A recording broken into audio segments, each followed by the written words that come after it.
right, good morning, good afternoon, good evening. Welcome on in to Kayfabe Council's live stream predictions and sim for AEW Full Gear. I'm your host, PrettyTony, alongside the other host we have here, TFJ0ker. TFJ0ker, what's going on, brother? What's crack? Dude, I'm so cold right now. I was sitting with my hood up, but then I didn't want everybody to think that I was just trying to be awkward and edgy, so I took it down and my bald head, I wish I had hats like you, PT. I am known to wear a hat. It's just one of those things that I really enjoy. Caps in the summertime, beanies or toques in the cold weather, but no, this is one of those things, man. So Well, I have a trapper hat, but I don't think it would fit over my overly large headphones. So, you know, no, that makes it's sense.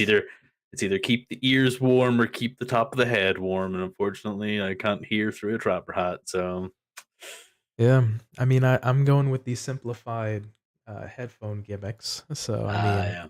I mean, kind of works for me. You've got a little bit more of the over the top ones, Mm. but either way, it's about being able to hear and be coherent, and then it's about also staying warm and staying comfortable. So I, like myself, as long as TF0ker, hope you out there in internet land are doing well today. You're staying warm, you're staying cool, and you're just being good to yourself. So Yeah, definitely, maybe not be as cheap as me and keep the heating off. mid-November, so it's not quite cold yet for those folks that have cold weather. So Yeah, that's what the worst thing is. Like, it's only going to get colder. yeah, it's one of those where, because I've since moved away from New York, but yeah, New York City was one of those where it can get as cold or colder than 0 Fahrenheit and get hotter than 100 Fahrenheit. So we have quite the range of temperatures. But yeah, I know over by you, you get those swings in temperatures as well. Yeah, but we're not quite as high. We do use Celsius here too. Like, we get the high 30s in Celsius and in the hots, and we get the mid single digits. Um, So yeah, it's just one of those things that last night I kind of woke up in the middle of the night and realized that both of my arms were out of my duvet Okay. and they were both cold. So Ah, I legitimately just stuffed them under and started doing the whole rubbing of the arms. So tonight I think I'm just going to go to bed fully dressed. there have been times that I have gone for a lie down or I've gone to bed in a hoodie or a jumper, depending on what you call it, and a beanie or a toque or a hat, just because I'm just tired and it was super extra comfortable and I was snuggly. So I was like, I don't care. So, Yeah, I've legitimately been wearing this hoodie all day, and I'm afraid to take it off at this point because I've trapped all the heat that I've accumulated throughout the day. So yeah, I'm definitely just going to put the hood up, zip it right up to the top, make sure not to catch in the beard, then passing out. well, fair enough. So likewise, we hope you, like us, are trying to stay at a comfortable temperature and enjoy yourselves. But we are got quite the pay-per-view coming up in a couple days. AEW Full Gear. We're coming hot off the heels of Dynamite, which on the day and the time of recording, which was last night, so we had a couple more matches announced. And if you follow along with the program and the show, you know that there's going to be roughly 5 or 6 more matches announced tomorrow night on Rampage at the very last minute to bring the match count up to 7,000 matches for Full Gear. TK rolls a D20 every time there's a pay per view, and whatever it lands on, that's how many matches he adds. And unfortunately, that man does not hit nat ones, so he's just hitting the 17 18s all the time. He's maybe this time he has only hit 11. Maybe we don't get any matches. but I'm guessing that he has rigged dice, and we're probably going to hit 15. The probability, it's like I want I want the dice to roll well, but it's one of those where I'm thinking of a magic 8 ball and I'm like, all signs point to no, and there's going to be like 5 or 6 matches announced. So yeah. Yeah, it's the usual form is TK generally adding more matches at the 11th hour. 30 minutes before curtains up, as it were, we'll probably get an extra match for some reason and say, oh, by the way, this is happening for no reason. But as it stands right now, post AW Dynamite with Rampage still left to happen, we are currently sitting at about 11 matches. I say about because I can get away with not being exact. Aha. There you go. But we're sitting at about 11 matches at the current moment, and just kind of perusing the lineup here. Honestly, it's not bad. There are definitely a handful of matches that I'm very, very interested in, and some that I'm just, I guess, sort of passive about. What about yourself? Yeah, I mean, there's a few that I'm like, oh, I'm definitely looking forward to that. One stands out amongst the rest as the one that I am completely enamored with and looking forward to. And then we have the John Moxley versus MJF match, you know. But I No, mean, there are a couple of matches in there that I'm like, I could do without seeing that, and there are the few that we're going to look at today that I am genuinely interested in seeing how it plays out. fair enough. Well, that makes sense to you, if anything. So, before we can get into it, if you are enjoying the content, if you'd like to see some more live streams, or you've enjoyed the shows proper as well as the shorts that we have up on the YouTube channel, definitely hit us up, let us know. Feel free to comment, like, and subscribe down below, or let us know on Twitter, Instagram what your thoughts are on the audio versions of it too. So appreciate everybody. But that notwithstanding, we are going to get into the first match here. Star Wipe. Star wipe, star bright, it's what I see tonight. One of these Starlight, days, starlight. we do need that Star Wipe transition. Oh, That's the next geez. one, dude. What's this? What is that like? Premiere from like 2010 or whatever? Star Wipe. Probably. Something like that. Either way, we're going to look at the first matchup here, which would be for the AEW TNT Championship, which pits Wardlow defending against Samoa Joe, the Ring of Honor Television Champion, as well as Powerhouse Hobbs. This definitely came to a head about 2 Dynamites ago, so last week at this point, where they were having a team of Wardlow and Samoa Joe, but after a Wardlow match, Samoa Joe just had enough where Wardlow said he's going to try to capture every championship in the company. That was a little too much for Joe, and Joe blindsided Wardlow from behind. And then we had the promo on this past week's episode of Dynamite where Joe just said, tired of being conveyed as the victim and trying to essentially just help somebody out, but it just wasn't going there and kind of getting too big for his britches. So that was sort of Samoa Joe's gripe, but then Powerhouse Hobbs just coming out flat out, I'm going to take that title. So this is how we ended up at this matchup here. So what are your sort of thoughts, or what are your kind of vibes in regarding this match?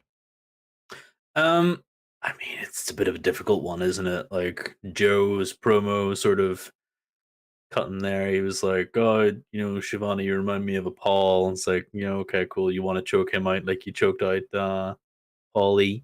But him cutting into that really good promo about him not wanting to be a victim and all this here. I was like, it wasn't his best. It wasn't his strongest promo. It was still a very good promo, but it definitely wasn't something that he's been really strong on recently.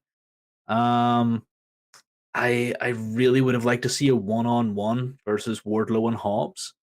Is probably my preference between this because there's as Biggie likes to say, just be two big men, slapping meat. These two boys would put on one heck of a show.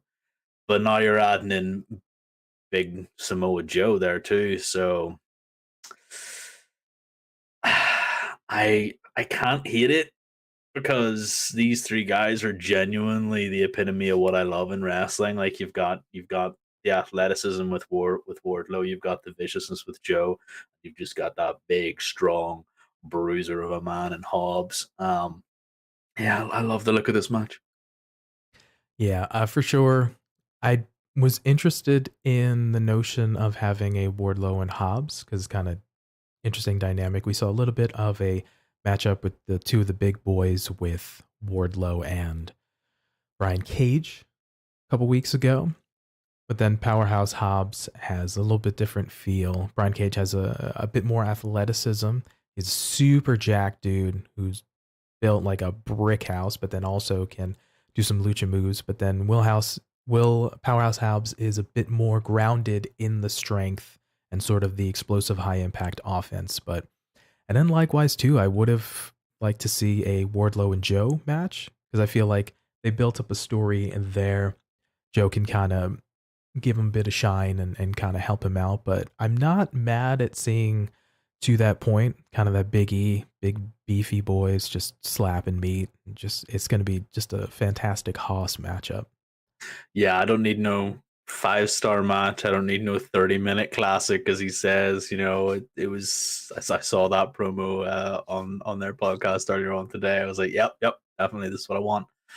I just really like Hobbs, and I really like Wardlow, and I really want to see some sparks fly between the two. Like I just don't know. I feel like somebody is going to exceed our expectations in this match, just through sheer strength and power and agility. Yeah, it's definitely kind of be one of those where it might end up being sort of has the propensity for be a sort of surprise matchup here. But with that, who you see gonna take this one? Okay. This is difficult. It's difficult for me because I have said I like all three of these boyos. Now, that notwithstanding, we have criticized the reign of Wardlow recently, as we have criticized a lot of the champions within AEW who've held the belt and haven't really fought for that belt in a long time. So I'm going to have to go against my boy Wardlow, who's going to lose his TNT title to my new favorite powerhouse Hobbs. I need him to just have that TNT title. It feels like it's a wee bit of a curse, and I don't want it to be a curse anymore. I want somebody to take this belt, and I thought it was going to be Wardlow. I want somebody to take this belt and re-elevate it. I feel like we can put that onto Hobbs. He's obviously finished with the Ricky Stark stuff now. He needs TV time. We need to see this man on our TV screens a little bit more often. Not saying we don't need to do that with Wardlow. It's just with my previous Toni Storm stuff where I was like, we need to get the belt on to Toni so she can freshen stuff up. Well, all that aside, she hasn't done that either. So let's give it to Powerhouse Hobbs so he can hopefully freshen this TNT title race up and we can see some new and refreshing matches. And, we don't have to see the Powerbomb Symphony on Security Man anymore. Yeah, and I'm kind of leaning towards you a little bit as well. I have nothing against Wardlow. I think if you've listened to the program, our gripe is more about how Wardlow's been booked. Nothing against Mikey Wardlow himself at all. Yeah, it's just sort of how he's positioned and how he's been kind of situated. But that notwithstanding, I'd like to see Joe or Hobbs take the title off. I feel like since Joe is not wrestling as much, it would make more sense and probably a little bit mean more for Hobbs to win and hold the championship. So with that in mind, I'll go with Hobbs as well. I think I think we're both in agreement with that. And something just popped in my brain. Do you feel, because you mentioned something in your retort that taking the title off Wardlow, maybe in a similar vein of taking the Money in the Bank briefcase off of Austin Theory, could potentially take sort of a gimmick slash handcuff off of him where he can just kind of have the freedom to kind of just be himself and not sort of shackled to a title or a gimmick type of thing. Yeah, that's actually a really good point. Whenever Wardlow was by MJF's side, we saw him as a monster. Like, we saw him as this big monster. I feel like he doesn't need a belt. I really liked the idea of him with the belt as long as he was being booked right. You know, we saw him squashing, and then maybe he would go up against somebody like Hobbs later on down the line, who was also coming up the other side without the belt, and they would have this big clash and a best out of 2 out of 3 falls, or Iron Man match, which would have been super cool. That would have been super super nice booking. But we can do the exact same thing here. We can just give the belt to Hobbs, and we can then have Wardlow run roughshod over Joe for a bit, because Joe will probably cost him the belt. Uh, Wardlow will probably take the pin to Hobbs, and then you'll see Wardlow just kind of try and elevate himself back up.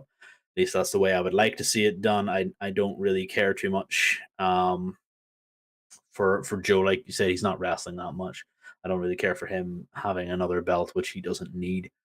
So yeah, that'll be really good. Have Wardlow become a monster again, just crush absolutely everybody, and then go after something different later on down the line. All right, fair enough. So we both see Powerhouse Hobbs taking this one. All right, on to the recently announced on this past week's episode of AEW Dynamite after a victory over Top Flight and AR Fox Death Triangle. In a victorious match, post-match promo, Pac called out the video packages that have been going on. You're not coming after us. We're targeting you. I forget the exact verbiage, but I really like that line. We've been waiting on you or something. Yeah. You're not coming after us. We've been waiting for you, I think is a little bit closer to the verbiage, but I thought that line was fantastic to bookend his promo. But we get the announcement of Death Triangle versus the Elite. So this was a highly anticipated return for the Elite, coming off of some promos suggesting their return, but all sort of aware of the fallout from the brawl out at All Out, that these folks were suspended amongst other people and haven't made an appearance on television or for the company proper, but now they're making their return. So the first trios champions versus the second trios champion. This is just going to be one heck of a match here. Yeah. I really liked so I saw the clip for the promo for this before I watched Dynamite. I saw it on Twitter of just Death Triangle, and then fading in was the Elite. I was like, oh, it's really, really cool. So whenever Pac was doing that promo in the middle of the ring, whenever I did watch Dynamite and get around to it, I was like, oh yeah. I think the pop made it even better, because yet again, this is another worst kept secret in wrestling. Let's face it, like everybody could tell the Elite were coming back, and if it's the Elite coming back, they're gonna go after the trios title. I just I popped hard for the fact that the pop was there for a really really poorly kept secret. Yeah, so this one is kind of excited and kind of looking forward to this. It's going to be a super highly athletic matchup. And as per our sim portion of it, this is actually going to be the first one that we're going to sim. So I will start to get this set up in the background here. Yeah, I mean, like you said, it's getting athletic, and the fact of the matter is, we had a close to 100% Kenny Omega whenever the initial sort of titles were placed on the Elite. Now we've had a Kenny Omega who's had an additional month or so to recuperate, and sort of make sure that he is 110% available for this. So that's going to be really, really cool to see. And plus, the fact that he's going up against Phoenix and Penta and Pac. I don't know, dude. I'm super excited to see all 6 of these guys tear it up, because the last time I believe we saw the Elite, not the Elite, sorry, the Young Bucks specifically, against the Lucha Bros. It was for the titles, Right, wasn't it? right. I And it was in believe that so. steel cage. I was gonna say, was it going to be the steel cage match? If I'm not mistaken, I felt like it Yeah, was. So. I'm pretty sure it was the steel cage, and that was a banger of a match. Like, what the heck was just going on in their minds whenever we brought out the thumbtacks on the shoes? It was just such a really good match. Yeah, So I'm it's one gonna of the enjoy. it's one of those where you're always excited to have, oh man, any kind of combination of like Pac or the Lucha Brothers or Kenny or the Bucks. Like, it's always just going to be a fun match regardless. Yeah. So it's one of those, I always kind of looking forward to any combination of those 2 or those 3 or those 6, honestly. So it should be super good. So I mean, Yeah, I'm just you're bound to have destroyers and kind of all these different all these Oh different yeah, things. there'll be destroyers, there'll be topes, there'll be, absolutely everything you can think of. There'll be small package pile drivers. Um, what else? We're going to see arrows of every color. Um, Cheaper zone. We're going to see counters to counters to counters to spinny moves to flippy dippy stuff.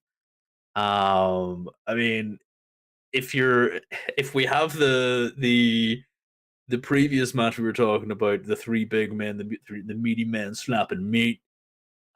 This is, that's going to tickle one of my bones. This is going to tickle the other one in the flippy dippy stuff. And it's going to be super cool and super fun. Yeah, it's one of those where I think we are definitely looking forward to just having an all-out, just fun matchup, and I'm excited for this one here. So, as we're getting ready to have this set up here, we'll just load the match up. But yeah, this is grand return or rather another return of Kenny here. We got a little bit teased with the couple of matchups in the trios tournament, and then unfortunately we didn't have Kenny for about 2 months, and now we're getting Kenny back. So it's one of those where I don't know if we necessarily took him for granted, but he was certainly missed, I would say. Yeah, I mean, he's a big draw. Like, there's no denying that he is a big draw. He's a big name in this company. Um, I feel like not having him or the Young Bucks is a detriment to the card whenever you're talking about potential storylines. Because everybody wants to be the Bucks, everybody wants to be Kenny. Belt collector Kenny run, like, if he could have ended that run without injury, like, he would have probably been in a run with somebody else, like seeing him versus Punk or anything, or having him versus, like, whenever Bryan Danielson came in, like, him and Danielson, we had that blinder of a match for free that they had, and just so many more. I just feel like, yeah, he adds another dynamic, and it's the same for the Young Bucks. I felt like the tag team division has sort of suffered um for the removal of the Bucks, but it kind of felt like it was suffering beforehand anyway, Mm. because FTR, the Bucks, and the Lucha Bros weren't really competing in that sort of division anymore. They were either doing outside the company stuff or trios or just resting up in the case of the Bucks. So yeah, it's going to be good to see all these 3 men back in action against such a really strong team in the Death Triangle. Yeah, and I'd be which curious. is a terrible name, by the way. El Triángulo de Muerte. Sounds so much better in Spanish. I would be curious as to post this match what the sort of trios title picture as well as the trios landscape looks at. Because we mentioned a little bit, obviously we have the nature of the Death Triangle, potentially teasing some dissension. We have the Elite. We have folks like the Best Friends in Orange Cassidy and some Dark Order. But sort of outside of that, maybe there's some folks that are kind of thrown together with a tag team or type of thing. So I'd be curious as to how they kind of play out the nature of the trios. So yeah, it'll be good to see, like you said, the other teams come in and do this sort of thing where they can compete, because I don't just want the trios to sort of fall by the wayside and just be a Young Bucks thing or the Elite thing, you know. Yeah. And then we did have previously the Undisputed Elite with Cole, Fish, and O'Reilly, but Fish is no longer there, and both Adam Cole as well as Kyle O'Reilly are injured at the moment, so there's one less sort of trios and kind of storyline that we can tell. But, you know, just any one of these 6 men can have an exciting matchup, and I think, as I mentioned previously, the combination of these guys is just kind of a fun piece, regardless. So, yeah. Whoever comes away with the titles here, I'm excited again to see more matchups with these guys. Yeah. Quick query about this sim. Is this every man for himself?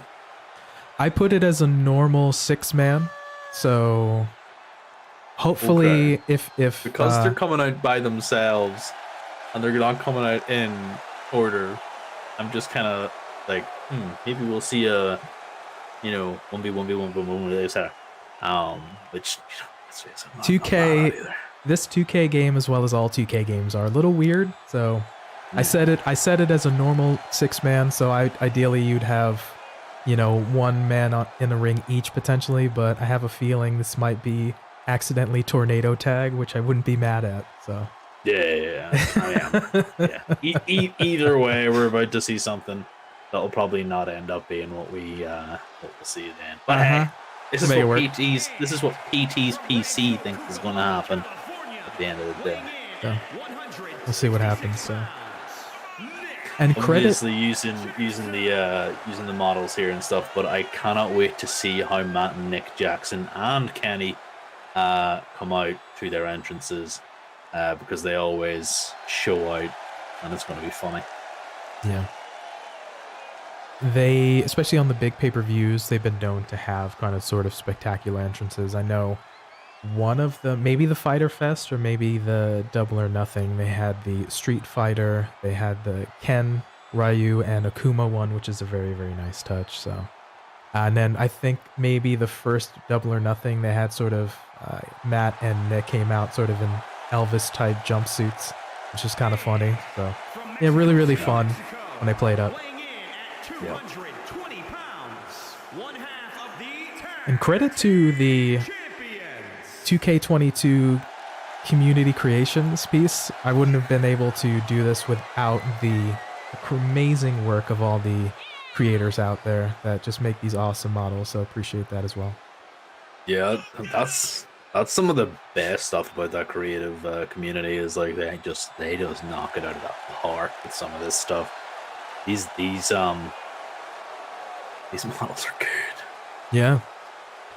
And to make guys that aren't even in the company or type of thing, like these guys do a really, really good job. So, yeah.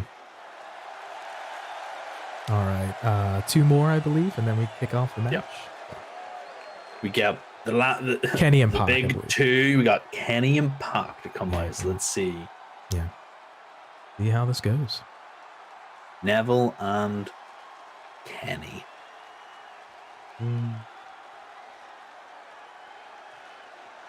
I really hope this is just a 1v1v1v1v1v1. Just for giggles.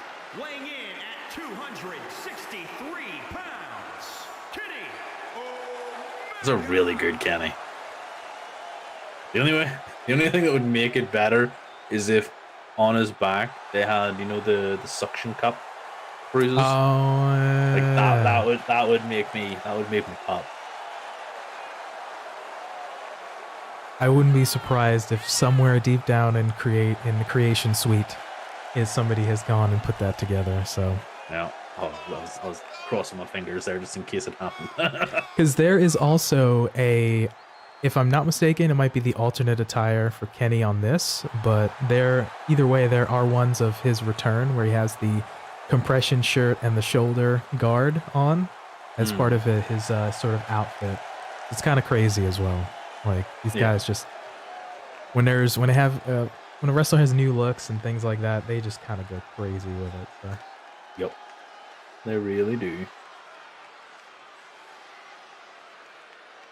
All right, and then Pac to come out. Surprised they left Pac to the end. And from Newcastle upon Tyne, England. It's Neville.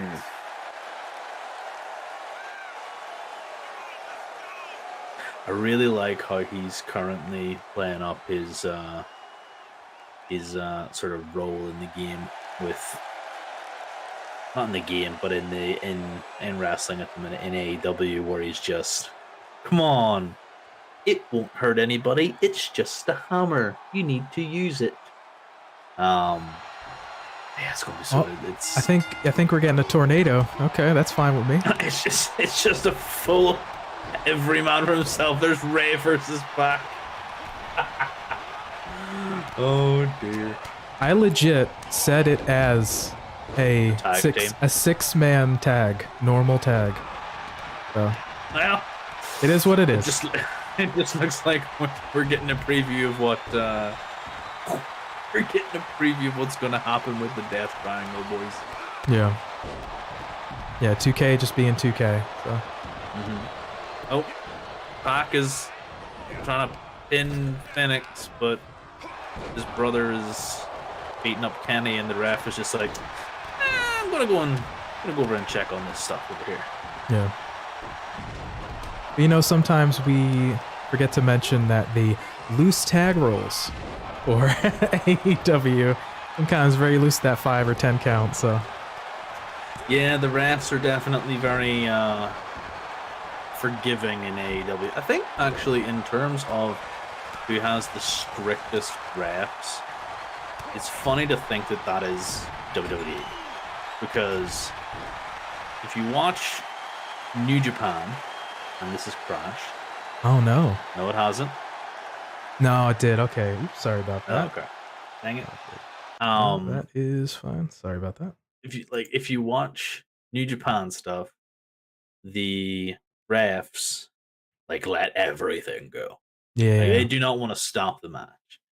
AEW kind of go, oh yeah, well maybe we'll give you the benefit of the doubt, sort of thing, and then WWE is like, you have to distract me, otherwise you can't do anything.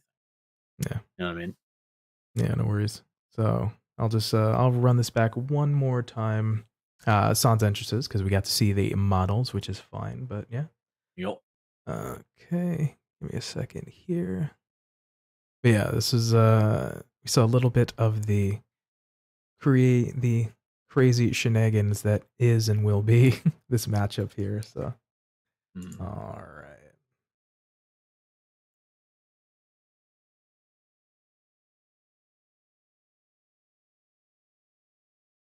Okay. Cool. So I'll just set that up briefly again. But yeah, it's one briefly. Of those. All right. Just 2K being 2K. Although, did you see the screenshots for the new AEW game? I did not. It's a bloodbath. I It is a like that bloodbath. it's a no homage and kind of has elements of No Mercy, which is always fantastic. So arguably one of the best games for the N64 generation, but arguably just a phenomenal game in general. So wrestling Hmm, game. hmm. Yeah.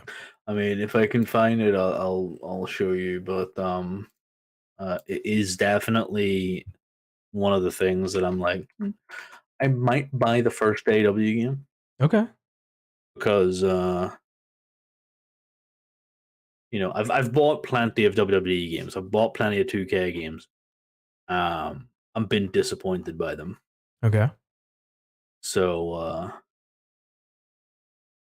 I might have to try an AEW game whenever it gets released, so that I can Okay. at least have an opinion on it. Okay. Interesting. Where is this? I'm seeing everything. Even our own tweet. By the way, if you're not following us on Twitter, you can follow us on Twitter at Kayfabe Council. You should probably Hey. go do that. I'm seeing everything on. Oh, there it is. There. It's a JD from it, New York tweet. I didn't even see who it was from. See, send it to prettiest Tony's. Yeah, that's from one of the matches. Looks like Britt versus somebody, but yeah.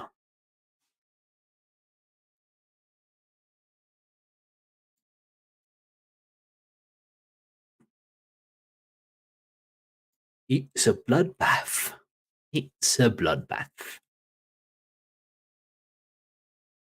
Oh, geez, I'm just looking at the screenshot there. That is what Yep. in the world?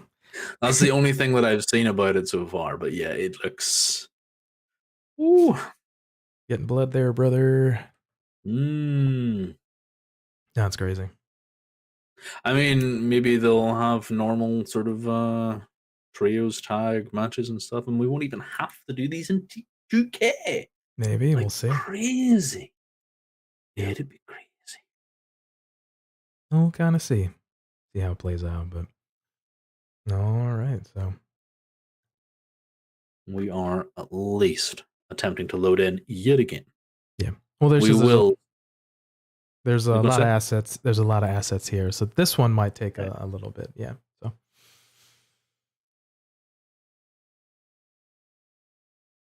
Mm. all right. But yeah, this is like we'd mentioned before, one heck of a matchup that we're definitely looking forward to, full fledged type of thing. So yeah, anytime we get to see young bucks and Lucha Brothers going ham is Yeah. always a good piece to do. So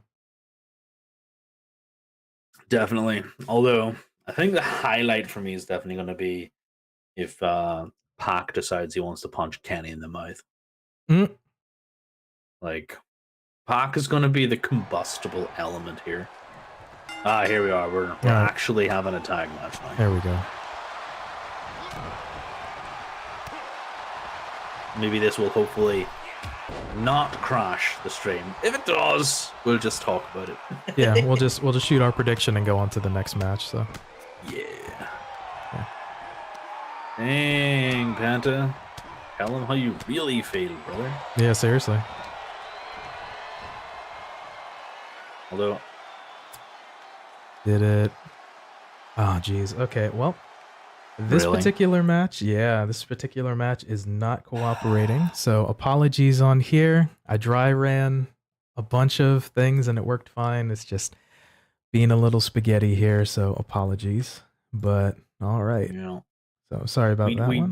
we did try this out and it was working fine. Yeah, Unlike the last time, so but it's all good. But who do you see? So apologies about that. But who do you see taking this match, Joker? this is where it kind of gets a little bit difficult for me. I don't want them just to give the Elite their titles back because it kind of makes the deathiest of triangles a little bit of a joke, really, Okay. doesn't it? Like if you have this team who comes in and rescues your trios division, even though it's a woeful state as it is, and put on some banger matches like their match against Top Flight Fox. AR Fox, thank you, from last night on Dynamite was banging. Love to see that. But if you just immediately hand the belts back to the Elite, like is this a division that we're supposed to be caring about? You took the belts off the Elite, gave them to the lifeiest of squares, and then just kind of give it back to the Elite. For that reason, because I don't really want to see the hot potato, I want the Elite to come back, and I want Pac to get caught cheating. The Elite get the win, but the titles do not change hands. Okay. I'm conflicted too for the same reasons. So, because Sans, for reiterating exactly what you said, I'd like to see the Elite take the titles back. So, I'm fine with kind of how you booked it, but yeah, it's just be one of those kind of fun ones, and yeah. So we're a little bit split on who keeps the titles, but we both say that the Elite will win the match. So, all right, fair enough. Yep. All right, on to the next matchup here. Jungle Boy Jack Perry versus Luchasaurus in a steel cage match. So this one is a continuation of the betrayal angle at All Out, where Jungle Boy was going to face Christian Cage, but we saw Luchasaurus, who had turned heel, but then realigned with Jack Perry, but then turned on him again at All Out, and now is subsequently with Christian Cage again. So setting up this match while we wait for Christian Cage to heal so Jungle Boy can have this match. So that's it. Oh dear. Dear, oh dear, oh dear. I'm ready for this to be over. Like it stopped being interesting for me a while ago. Like it wasn't a particularly strong feud for me. I was expecting the Christian Cage turn on Jungle Boy a while ago, and that was maybe about 6-7 months ago now at this point. Right. Whenever Swerve and Our Glory won the titles, like ages ago. But I mean, this is not interesting in the slightest. I am excited the fact that this is in a cage match and we have Jungle Boy, who is a really, really talented wrestler. We have Luchasaurus, who is just a big man. And we're gonna see some choke slams, we're gonna see some tail whips, we're gonna see some snare traps. But most importantly, we're not gonna see Christian Cage get into the cage until Jungle Boy drags him in and beats the hell out of him. Yeah, so this was going to be a super interesting. Christian, I feel like, will probably try to distract from the outside, but I mean, I don't know. I think it's just a holdover until we can have that actual Christian matchup with Jungle Boy. So who do you see with that taking it, this one? Because of the Christian injury, Jungle Boy is going to take this match for me, and then we're going to revisit the Christian Cage angle many months down the line once he's 100%. Maybe have Luchasaurus do anything else. Don't really care too much, but Jungle Boy needs to be away from this for quite a while, and then once Christian gets 100% back to full health, then we can have the run in that cost him a title shot, like the TNT title. Jungle Boy to get the quick win, squash it for good, move on with our lives. All right, fair enough. Yeah, I see Jungle Boy taking this pretty much the same thing until we can rekindle the action and have the match with Christian Cage. All right, so we are in agreement. All right, coming up next. Next matchup here, the last outlaw himself, JF, J-E-F-F, J-A-R-R-E-T-T. That's Double J, Jeff Jarrett, teaming up with Jay Lethal, take on Sting and his son Darby Allin. So we saw a couple weeks ago on AEW Dynamite, Jeff Jarrett making his shocking return and bringing back TNA Impact to AEW. But we see here, this is the crux of Jeff Jarrett just wanting to feud with Sting, really is the setup for this matchup. So he attacked Darby to get to Sting, and that's kind of what's going on. So that's where we're at with this matchup. Look, to be in all honesty, this is Black Machismo and Jeff Jarrett versus Sting and Mini Sting. This is all I want, and I just want Jeff Jarrett to crack Darby Allin, or for Sting to use Darby Allin as a shield, and then for him to be cracked over the head with a with the guitar, and then for Sting to use the baseball bat and knock Jeff Jarrett out. There's definitely going to be some shortcuts taken, taking nothing away from Jay Lethal and Jeff, who definitely showed, especially in their most recent tag match together at Ric Flair's last match. They both can still go, and they're both athletic. Obviously, we've seen Sting when he's better served in tag matches, which have been, if I'm not mistaken, pretty much every match with him. If not, basically the strong majority of them have been tag matches, which is a good way to utilize him, to protect him, do a couple spots and give him some time to rest. But yeah, there'll be some shortcuts, there'll be some bat stuff, there'll be some guitar things. But yeah, this is certainly an interesting one. I didn't have this on my 2022 AEW bingo card. No, but you definitely did have it as one of your quick hits, as you pointed out. It was 2007. TNA is now All Elite, which I loved, by the way. That was fantastic. It's definitely not something that I ever thought I was going to see. Like, whenever Jeff Jarrett was kind of let go from WWE, I wasn't expecting a return to the ring.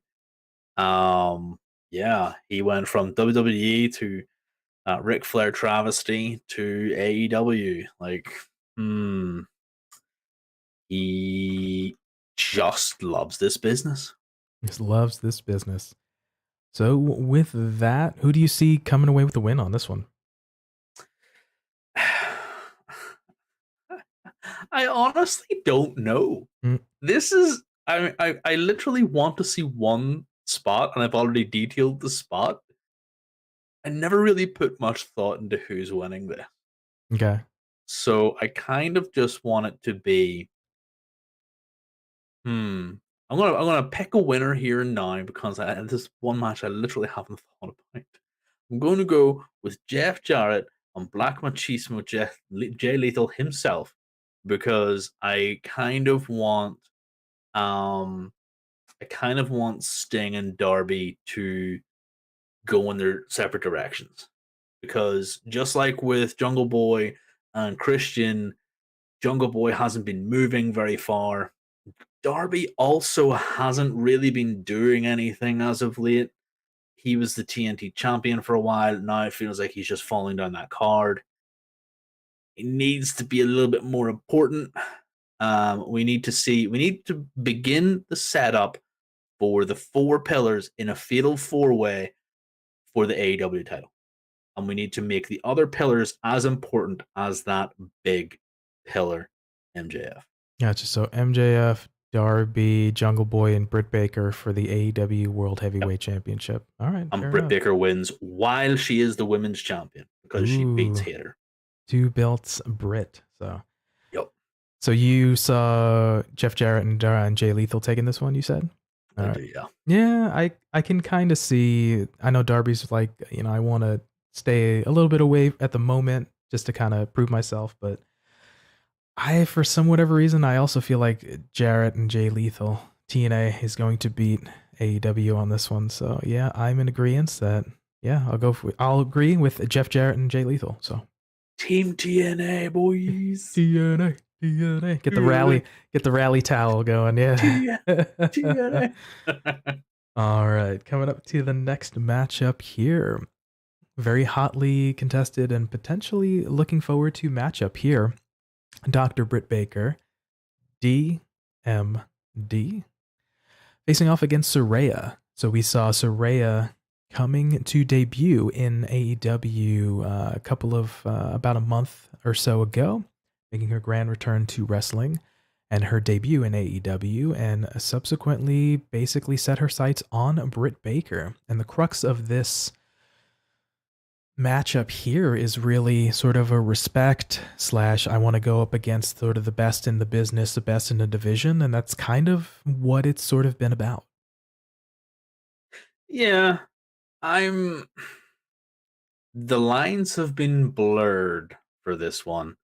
With the promo last week from Saraya, where we talked about it, where she had sounded very much on the heel side of this argument, where she sounded like she was complaining an awful lot. And I even said during the show last week that I was beginning to write a promo in my head for Britt to respond to this. It was just too babyface. So I was happy that she didn't respond at all. But obviously, we saw her response this week, where she kind of returned to form. She did have that sort of tweener erring on the side of what a heel might be, because she's saying, "Oh, I respect you, but I'm going to beat you. It's like it's still my house." Blah blah blah blah blah. I'm still a champion. You'll never know the pandemic era where I was. I was in Daly's place, Jacksonville, for the fans. We were doing this, here, that, and the other. Very much, you complained about your struggle, but you don't know struggle until you have had to wrestle in front of no fans. You know what I mean? So it was a really, really strong promo from the D.M.D. this week. Yeah, it was one of those I kind of mentioned to you after watching, and I was like, man, great babyface promo from Britt Baker here. I was like, what is going on? And we talked about it on the most recent episode of Kayfabe Council, episode 25, about who is one of them heel? Is one of them tweener? Are they both tweeners? I don't know. It's been very, very much portrayed as a sort of confusing nature of the piece here. So it's definitely a confusing one for sure. I know what we're supposed to think, but these ladies are making our brains very confused as to who should be doing what and how are we meant to call this. You know what I mean? We talked about it on the show as well, about the whole story behind this is going to be Saraya's return, win, lose, or draw. That's kind of the hype and build around the story of the matchup. So yeah, I think it's going to be an interesting one. We talk about it. We hope that Saraya is going to be healthy enough and be okay in the matchup. Obviously, it's a degree of ring rust, but Britt's, for the most part, a safe worker. So, I mean, I feel like it's going to, be a reasonably interesting matchup to watch for sure.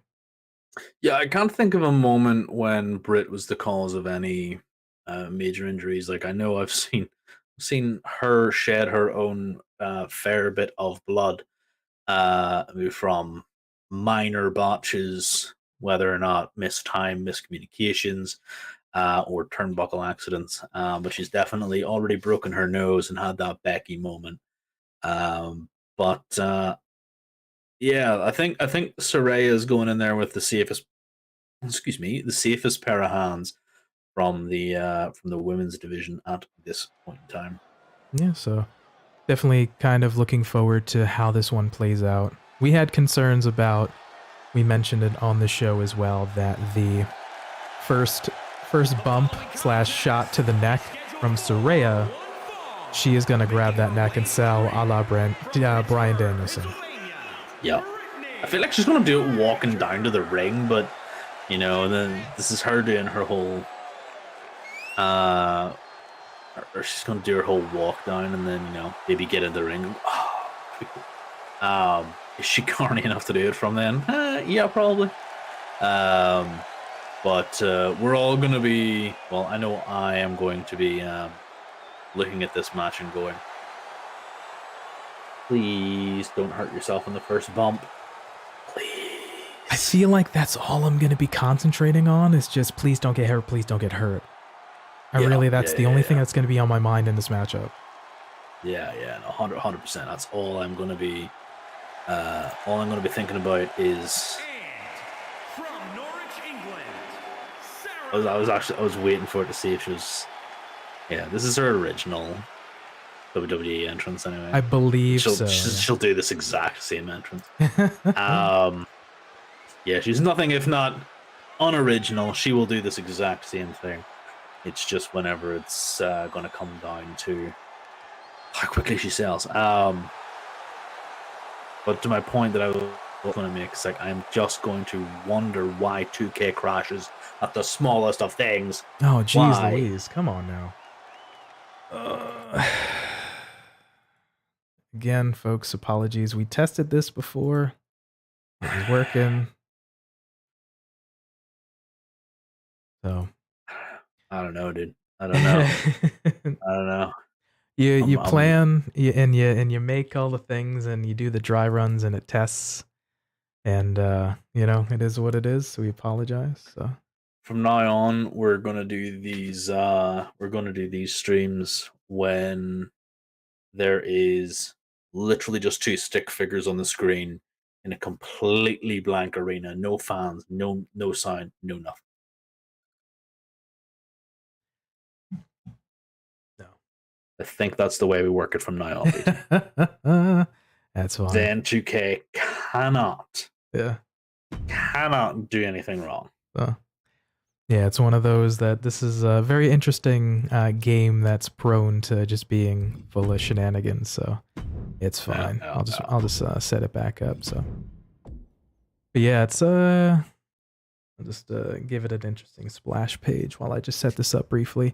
But yeah, it's I'm definitely looking forward to, as I mentioned before, as I just put this in the background, that the thing I'm going to be worried about is Saraya going to be okay? That is basically the crux of my piece here. So yeah, I mean, I reckon she'll be okay. Like, there's no reasons why she's not going to be, but like you said, ring rust is there. How hard does she have to be hit to knock it off? And will she survive that hit? Those are my my main points. Yeah, so we'll look forward. I foresee this just to kind of be a fun match. Again, we spoke about the feel good moment of it just being a wonderful match for Saraya to come back to, and I, for the most part, feel like this is going to be a one-off. Feud probably will not continue after this. I really don't see Saraya wrestling every week. It'll probably be subsequently a slow kind of burn to start off.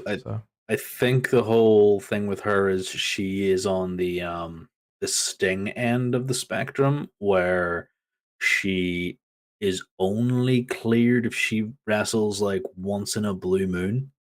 I believe I heard like she's not going to be a high contact wrestler for AEW, which is honestly good for Saraya, but bad for TK's bottom line, because he has just spent a lot of money on Saraya.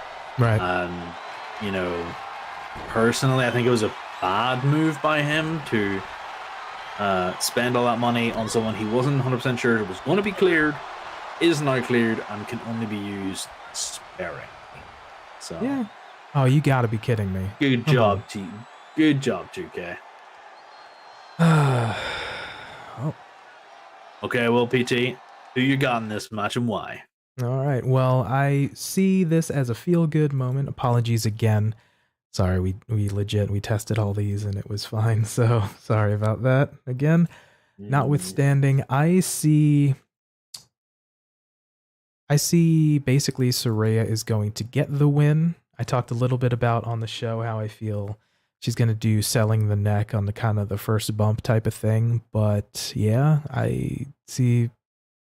Yeah, Saraya's just going to take it, and this will be a one and done, and both ladies will move on. Yeah. I'm just wondering if I can call no contest because Saraya ends up carning it up too much. The feud does not last past this. I reckon Saraya will probably get involved in other people's business down the line, and maybe she does become that sort of sporadic, because AEW has those sporadic pay-per-views. She becomes that sporadic attraction, if you want to call her that. So she'll take the win in this and be out of Britt Baker's life. Britt will have a bit of a breakdown, and yeah, things will hopefully get better for Britt after losing this match, because then we will get to see Britt more in other feuds that matter. All right, fair enough. So we'll both take Saraya in this one. All right, coming up to the next matchup here for the TBS Championship. Official champion Jade Cargill facing off against champion Nyla Rose. Look, Nyla Rose is my champion. I don't know who this Jade Cargill chick is, but Nyla Rose is my champion. So this really stems from continuing on Jade's winning streak. We ended up seeing roughly about a month ago, Nyla just off and grabbed the belt and has absconded with it, and now is playing up the angle of being the TBS championship, even though Jade still officially holds the title as well. So yeah, we've been seeing interesting back and forth, so much so to the point of seeing Nyla doing open challenges. I believe we've seen 2 so far, which is very, very interesting. But yeah, you've toyed and played yourself into a notion of getting yourself a title shot, which is a very interesting move, but really kind of cerebral in a sense to kind of get Jade off her game and get a title shot. So very interesting storyline they're going with. Yeah, at least it's putting the TBS title on TV for something other than Jade coming out and squashing new people. Like, legitimately, this is using Nyla Rose, who is one of your heavy hitters, and is honestly, in the absence of foresight and silly booking, one of the only credible threats that Jade has. Because you had people like Statlander got injured, unfortunately. She couldn't compete. You fed her Athena. You fed her Anna Jay. You know, you've basically fed her every single woman on the roster, bar Britt Baker, I think, at this point. And I'm sure even she will probably fall to Jade Cargill in good time. But I mean, I'm a big hater of John Cena type booking. Okay. And this is John Cena type booking. I do not like it that Bianca is getting the exact same treatment, overcoming all odds to remain the champion. Yeah. Like, I don't think that's interesting. Okay. And I would rather see those very amazing individuals compete from below, Okay. compete from underneath, and, you know, fight to make their way to that title. Yeah. I don't want Jade to be the TBS champion. I want her to be the head of the division. At the minute, she's just like the middle of the division, because that's what everybody sees the TBS title as, because that's what it's booked as. Let's face it, it's not. It's the one being defended on Rampage, and let's face it, it's the one being defended at all. Like, this is still the interim women's matches to come, but, like, you know, at least Jade is holding the title and defending it, even if those defenses are just Ryback feed me more. You know what I mean? I will give at least DK some credit that he's trying to give a little bit different storyline, or just any kind of storyline, to the TBS championship. We've seen Jade sort of in a holding pattern where if you want work rate or anything like that, not particularly has that, or could work to get that. She's got some star power for sure. Well, absolutely. You look at her and she's like certainly has a presence, which makes sense as to why she would hold the title.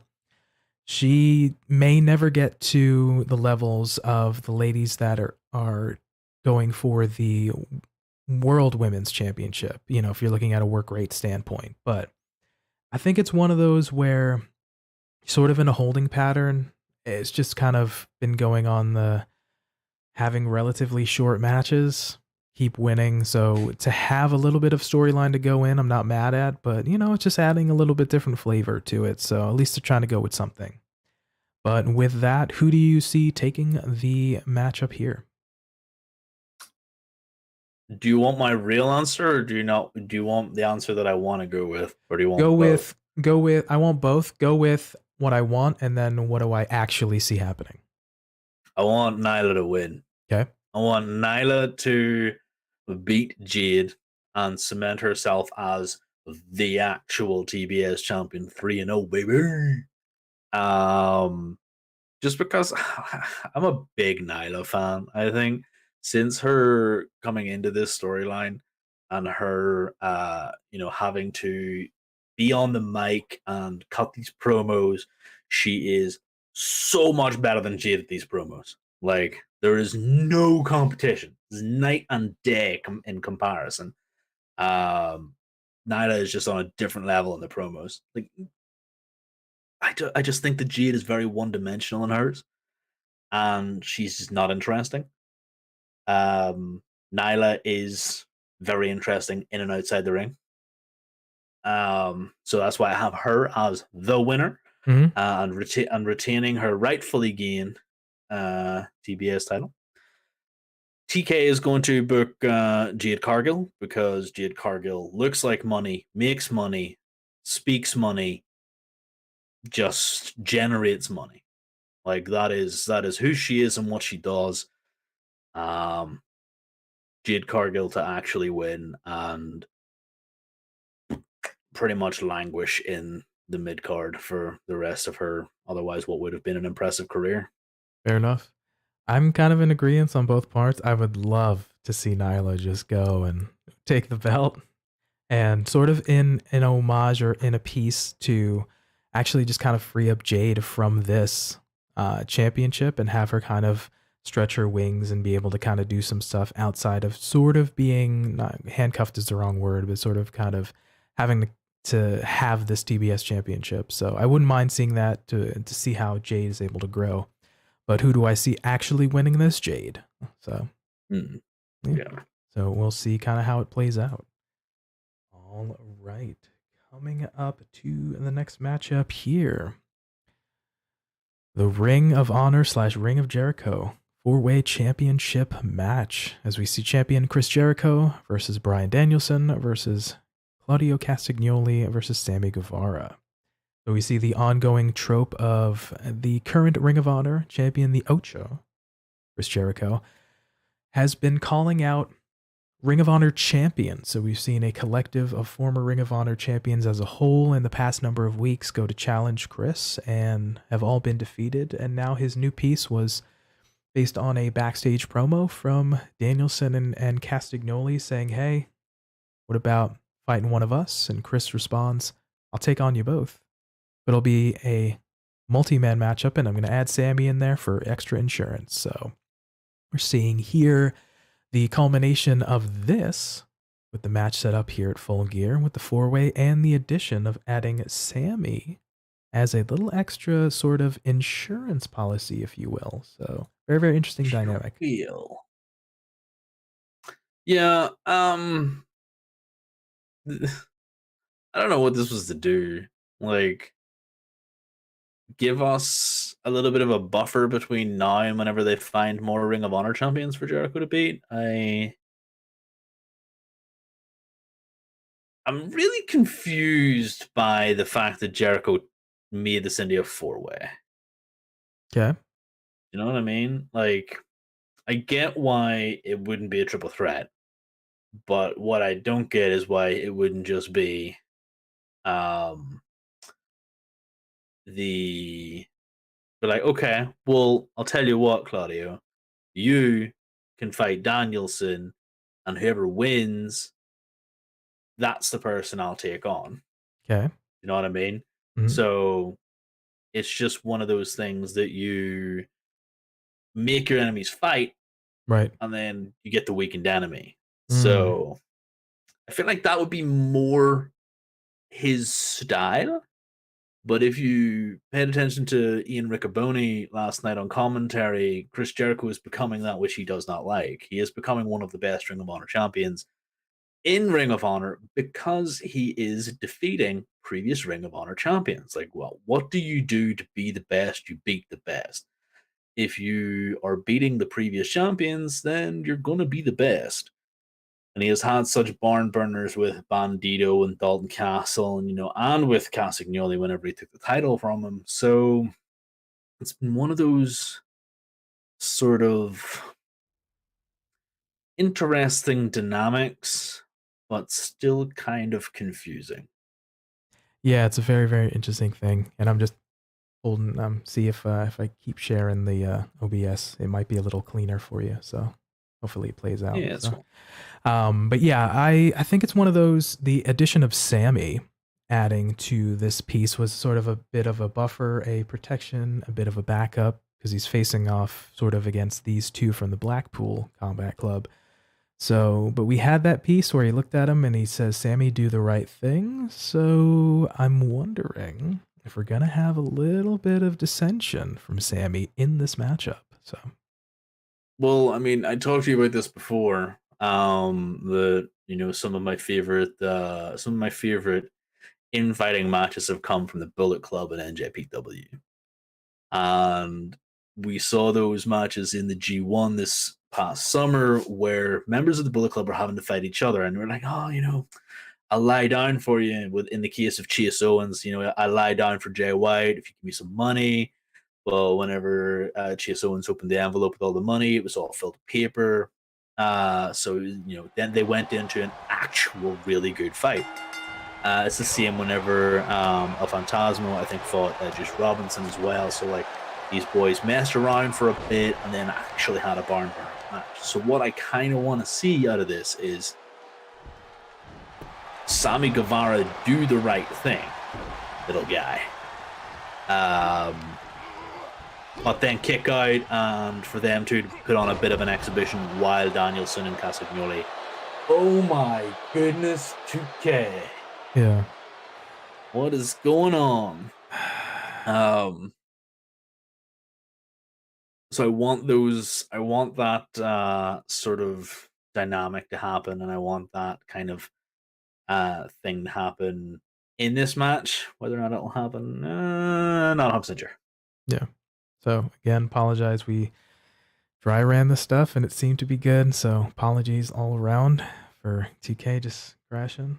Give another go, but we'll still continue on with the predictions.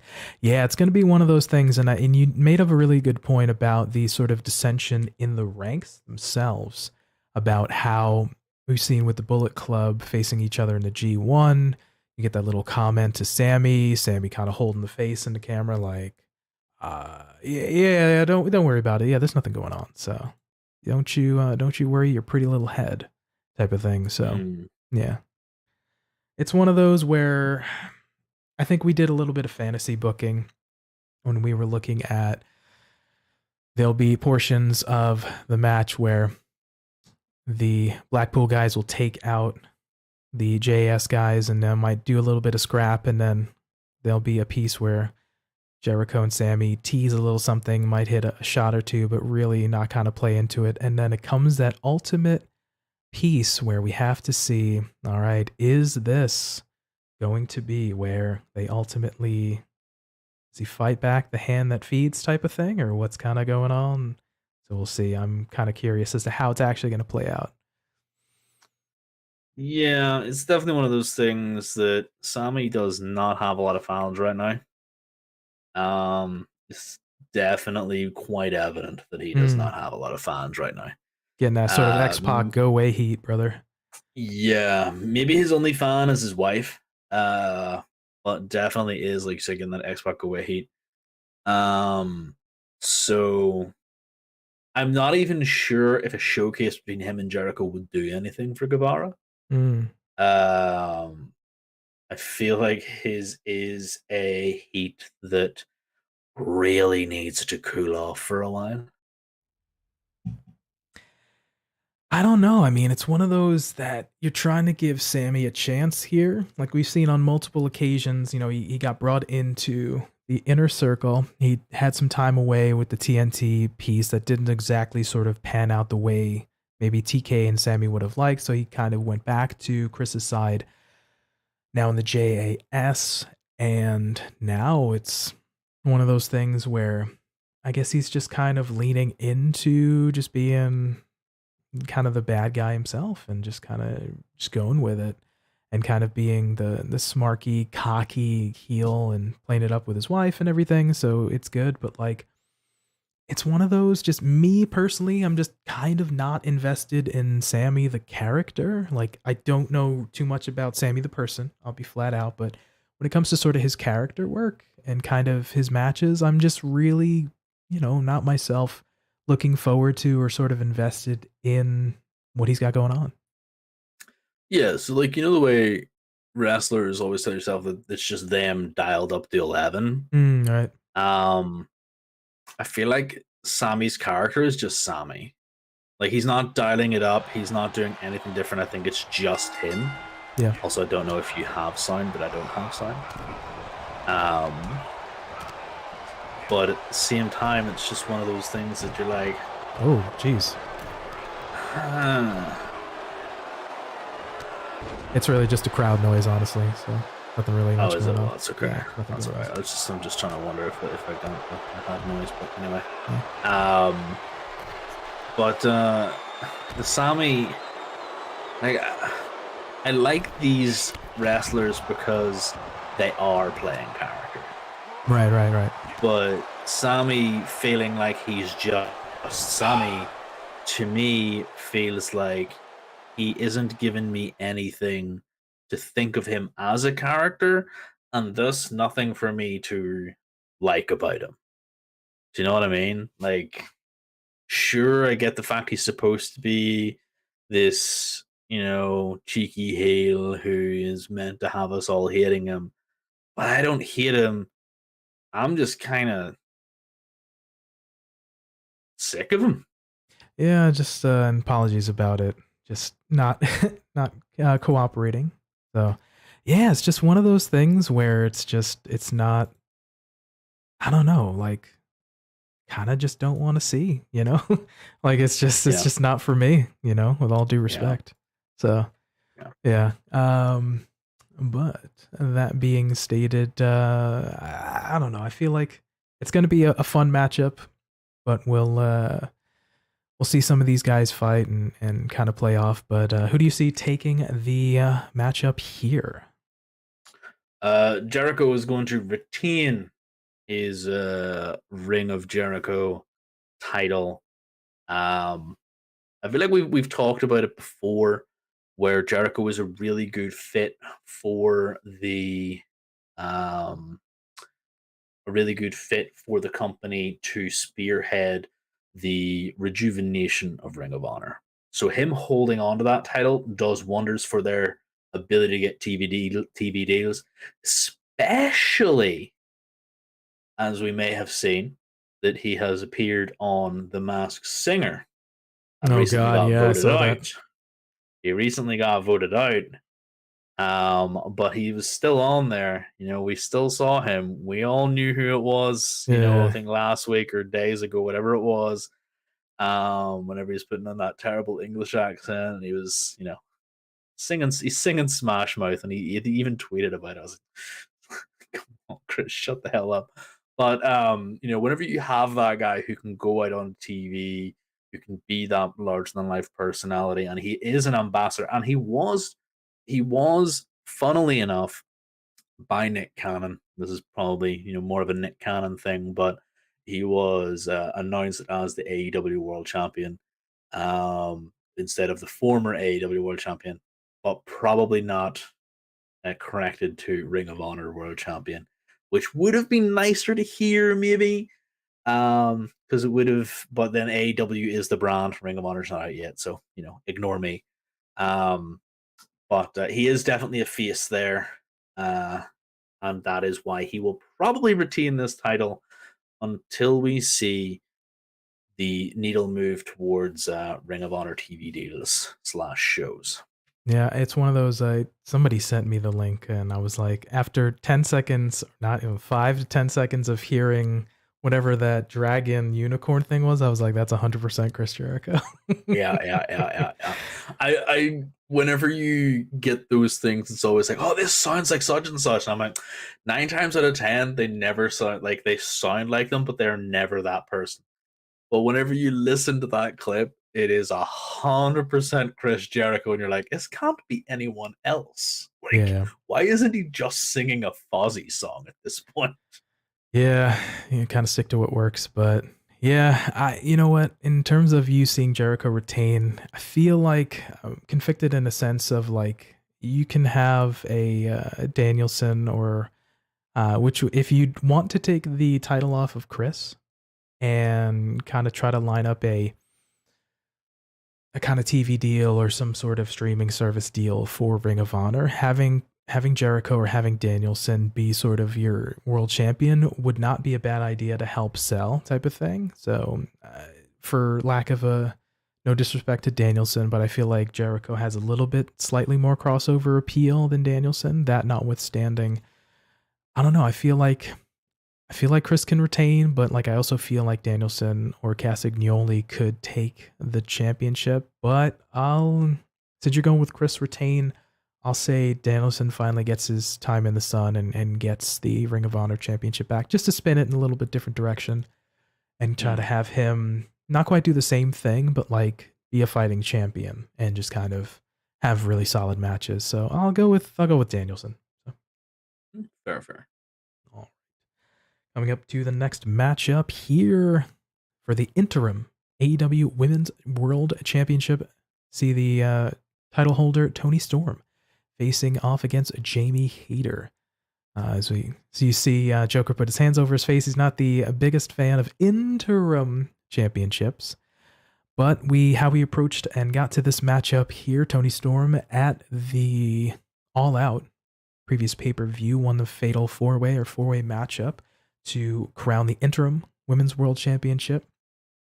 There was dissension amongst in the matchup. Jamie Hayter looks to have had the pin, but Britt pulled her out. So we had a little dissension there, but notwithstanding, we worked our way all the way through to now, and Jamie Hayter's been garnering support and popularity, so we see her challenging here for the belt. So, Joker, what do you got? Like you said, I absolutely hate the fact that Toni Storm is the interim AEW Women's World Champion. I would much rather start an issue, but it's just out of frame for no reason. I would much rather hear Toni Storm as the AEW Women's World Champion.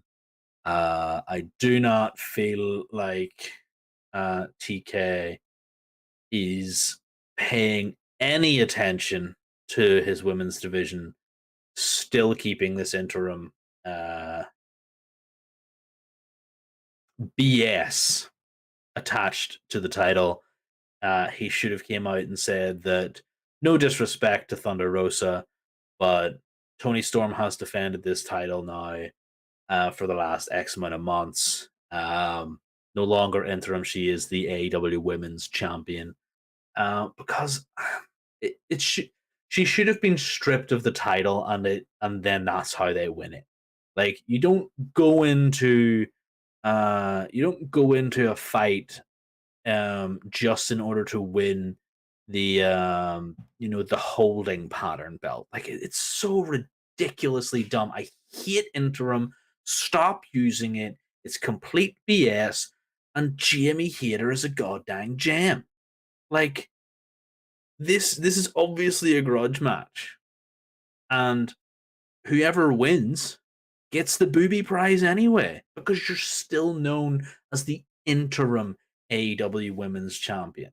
Like, it's so ridiculously dumb. It almost belittles the AEW Women's Belt, because you have to fight this, and then you have to fight someone who hasn't been in the company for X amount of months because they've been injured, and you're just like, okay, cool, well, how are we meant to legitimately portray this person coming back off an injury as a threat to someone who's been night in, night out, even on pay-per-views, defending the belt? You can't. And that, to me, is why interim does not work. And yeah, I know you're just not a fan of the interim piece. It's one of those where it's taking nods from MMA, right? Well, we'll see an interim champion named if the champion themselves is injured. So I get where Tony Khan is coming from. Do a little something different. Try to have it a bit more of a sporting aspect, which I'm not mad at, but I think we've seen it a couple of times with the World Championship, with the now Ladies Championship, women, excuse me. I don't know if there's the best way to go about it. I think it tries to work up a bit of a storyline of now we're going to have the actual champion and the interim kind of face off. So there's a bit of a, not quite grudge, but a built-in storyline to kind of hype itself up where you can lead to like a quote-unquote money match. But I don't know. I don't feel like we've seen it executed well, is I guess you and I's observation. Yeah, I mean, this match is a grudge match because, we were roommates during the pandemic and now we're mortal enemies. The Toni Storm Thunder Rosa sort of friendly rivalry was, we're teammates and I respect you and we're going to fight, except now I'm injured, so I'm going to go away, and somehow magically you managed to get the belt. Cool. I'm just going to come back and take it from you probably because I was the champion beforehand. That seemingly is just the way I feel like TK is going to do it. I can't get over the crappy interim. I don't care if he's trying to mimic MMA. That does not fly in wrestling. It does not fly here. And if you're in a partnership with the likes, that was nice though. Yeah. If you're in a partnership with NJPW of all places, who strips the title of people who can't defend, except you, Carla Anderson, you machine gunning mofo. We're working the marks, brother. He's just the ultimate bad guy. You cannot take the title off a man like Carl Machine Gun Anderson. But yeah, you gotta strip those titles, baby. Just strip. Ref, get out of the way. We're dancing. You gotta. He is not Juice Robinson. He does not dance with anybody except Juice. Hot Splash too. Another one. You just don't need interim in the proest of wrestling. And now that you're in a world where AEW are phasing out the wins and losses, I heard that. What does interim have to do with anything? It doesn't make sense. Yeah, it's an interesting notion that you brought up, the sort of rumors or notion that they're trying to maybe slightly downplay the ranking system, in a sense that they'll probably still mention like, this person is, has X amount of wins in, 2022, for example. But we've seen the most egregious piece was the tag team championship, with FTR being ranked number 1 for months on end, but never received that title shot, because I think they wanted to go with the storyline of maybe it was like the Young Bucks and FTR and kind of the belt collector thing. But we've seen these, I guess it's called eliminator matches, where you'll face the champion, and if you win, then you can get the title shot to sort of circumvent. Or we've seen in this one piece, Jamie Hayter coming away with the championship. Nice. Fair enough. I was kind of waiting for 2K to go and then just die.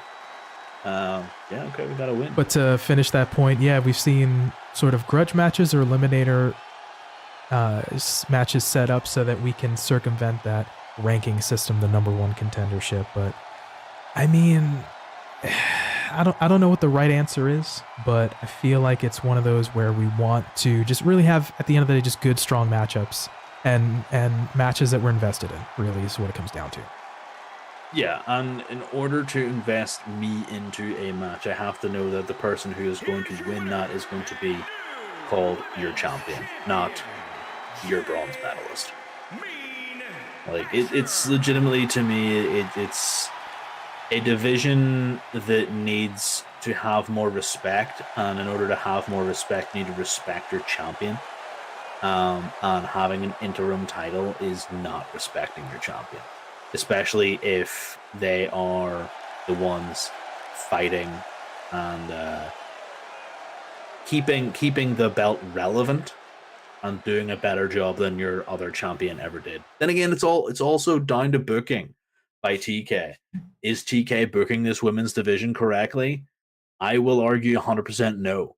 He has missed the mark on a lot of things, most notably and prominently the fact that he did not strip Thunder Rosa of the title, and the fact that maybe the TBS championship has sort of been mishandled, just continually building up John Cena, Jade Cargill. It's funny because Jade Cargill, John Cena, JC, come on. I can't be the only one seeing the similarities here. Tinfoil hat on. But I mean, TK is just badly booking this women's division. And it is such a shame because you have some amazing talent there. And I would argue that some of the best young talent that you have just won in our sim. And that is legitimately who I want to win on the night. I like both ladies here. Strong. They're solid wrestlers. They have kind of just cool gimmicks, a little bit more fleshed out character with Toni. I'd like to see more kind of with her as well. She's been a fighting champion, which has been fantastic. She's been working Dynamite's, been working Dark's, been putting in work in terms of matchups. Hayter, I already said that I felt like after the All Out match where Britt kind of pulled the ref out, is something that I wanted to see. I was more invested in the Jamie versus Britt because I felt like that was a bit of the storyline. They chose not to go in that direction. We talked about Jamie's got a little bit of kind of momentum where fans are getting behind her.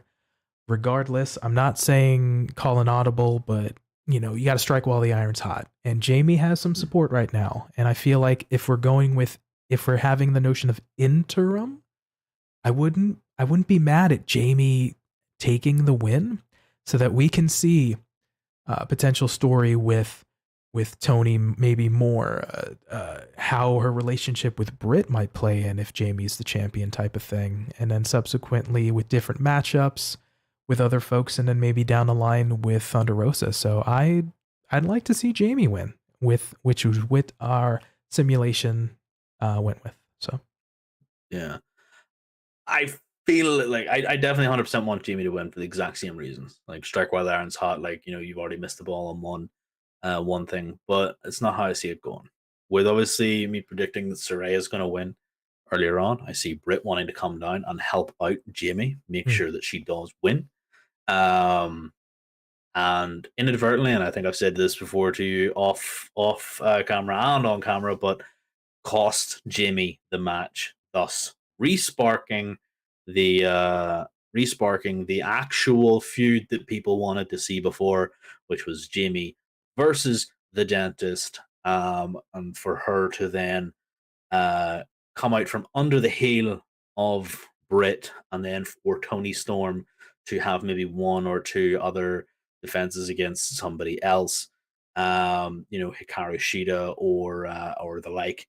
And then for once Jamie is out from under the boot of the D.M.D, winning her feud, Toni offers her a legit rematch after maybe a Thunder Rosa return, and she gets to rid herself of the dreaded interim, become the full-fledged champion. Jamie then becomes the champion, and she's had this time to build herself up even more, and like you've said, give herself even more character development. Yeah, so you're going with Toni retaining. I'd like to see Jamie win, so a little split decision, but I feel like it'll be just a hard-hitting matchup. Obviously, these ladies having the time in Japan, having that sort of hard-hitting style, it's just going to be a fun matchup. Plenty of hip attacks. All right, coming up to the next matchup here for the AEW World Tag Team Championship, we see the champions, the Acclaimed, facing off against Swerve in Our Glory. So match number 3 in the series. So the first matchup at All Out, where we got a groundswell of huge amount of support for the Acclaimed during that matchup, but ultimately Swerve in Our Glory won. And then based off of that reception, we had a rematch and the second match in the series at Grand Slam in Arthur Ashe Stadium, where we saw the Swerve in Our Glory lose the tag team titles to the Acclaimed. And now we see the third in the series. So as the champions, the Acclaimed, face off against Swerve in Our Glory, we've seen a little bit of dissension, more so now more than ever, with between Keith Lee and Swerve Strickland, where most notably Swerve abducted Father Booty himself, Billy Gunn, the daddy ass, and I kind of like Father Booty. Now I kind of want to see him get dressed up in that priest getup with the wee collar and everything, and come down with a book that just has like a picture of scissors on it. Uh-oh, careful with that. But we saw Swerve Strickland, kind of injure or kind of do some father butt. Sorry, you've got me now. Father butt, yeah. You've got me now. But sort of injure the hands and abduct Billy Gunn and injure the hands of him, unbeknownst to Keith Lee. And now they're continuing to tag together. So we have the interesting dynamic of Keith sort of remaining a baby face.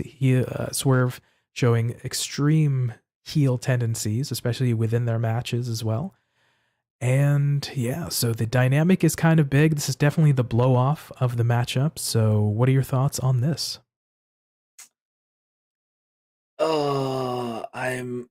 I'm conflicted.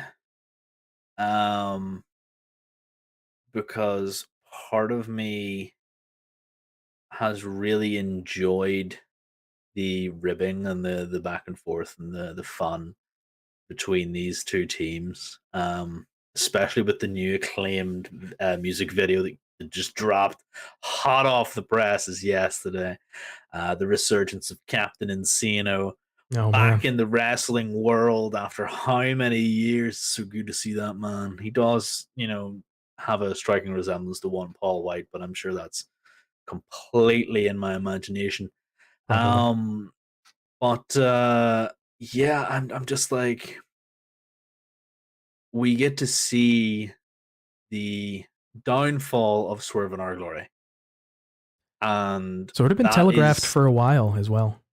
Yeah, and it's one I have personally been hoping for a long time, because I see a world, PT, where I get to see Lance Archer in one corner, okay, Wardlow in another corner, right, Powerhouse Hobbs in another corner, okay, and Keith Lee in the last corner.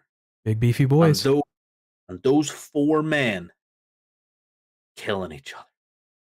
Always like a big hoss fight.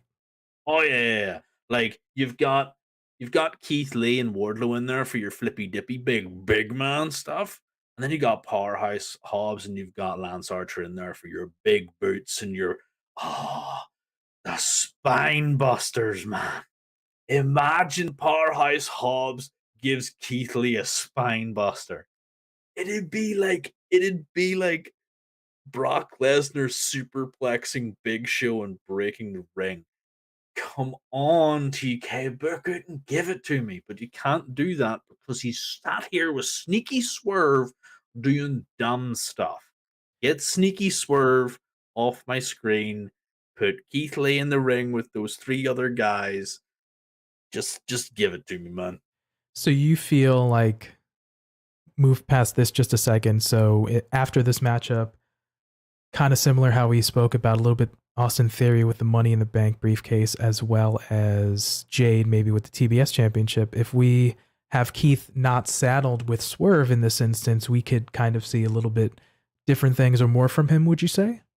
Yeah, 100%. Like, Okay, I feel gotcha. like both of these individuals, Keith Lee and Swerve Strickland, are actually superior single stars rather than a good tag team.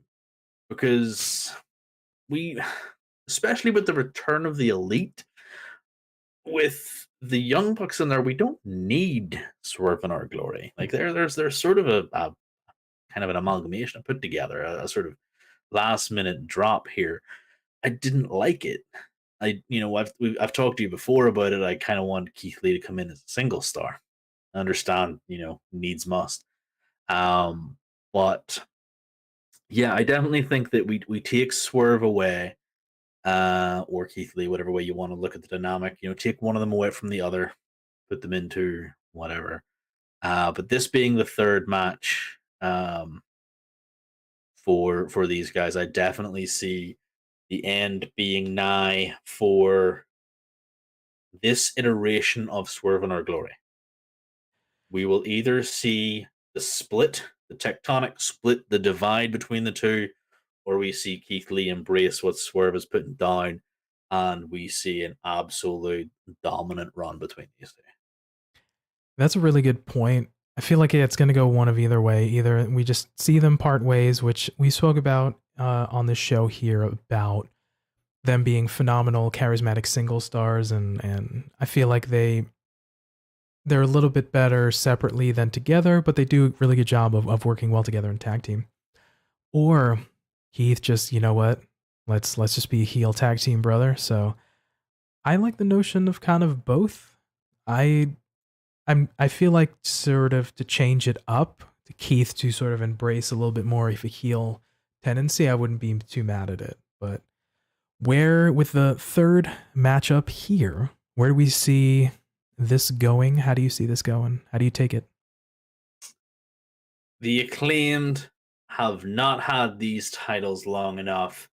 I still need to be scissored, so they are 100% retaining, and it's just a handshake between friends, bro. It is indeed. It's a display of friendship.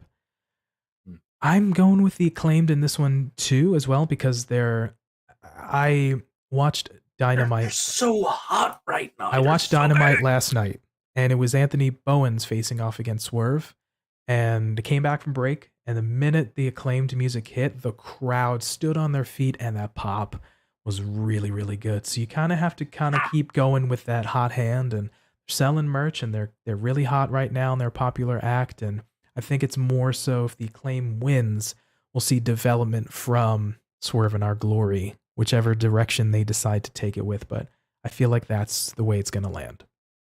Yeah, 100%. I definitely think that the Acclaimed are so hot right now.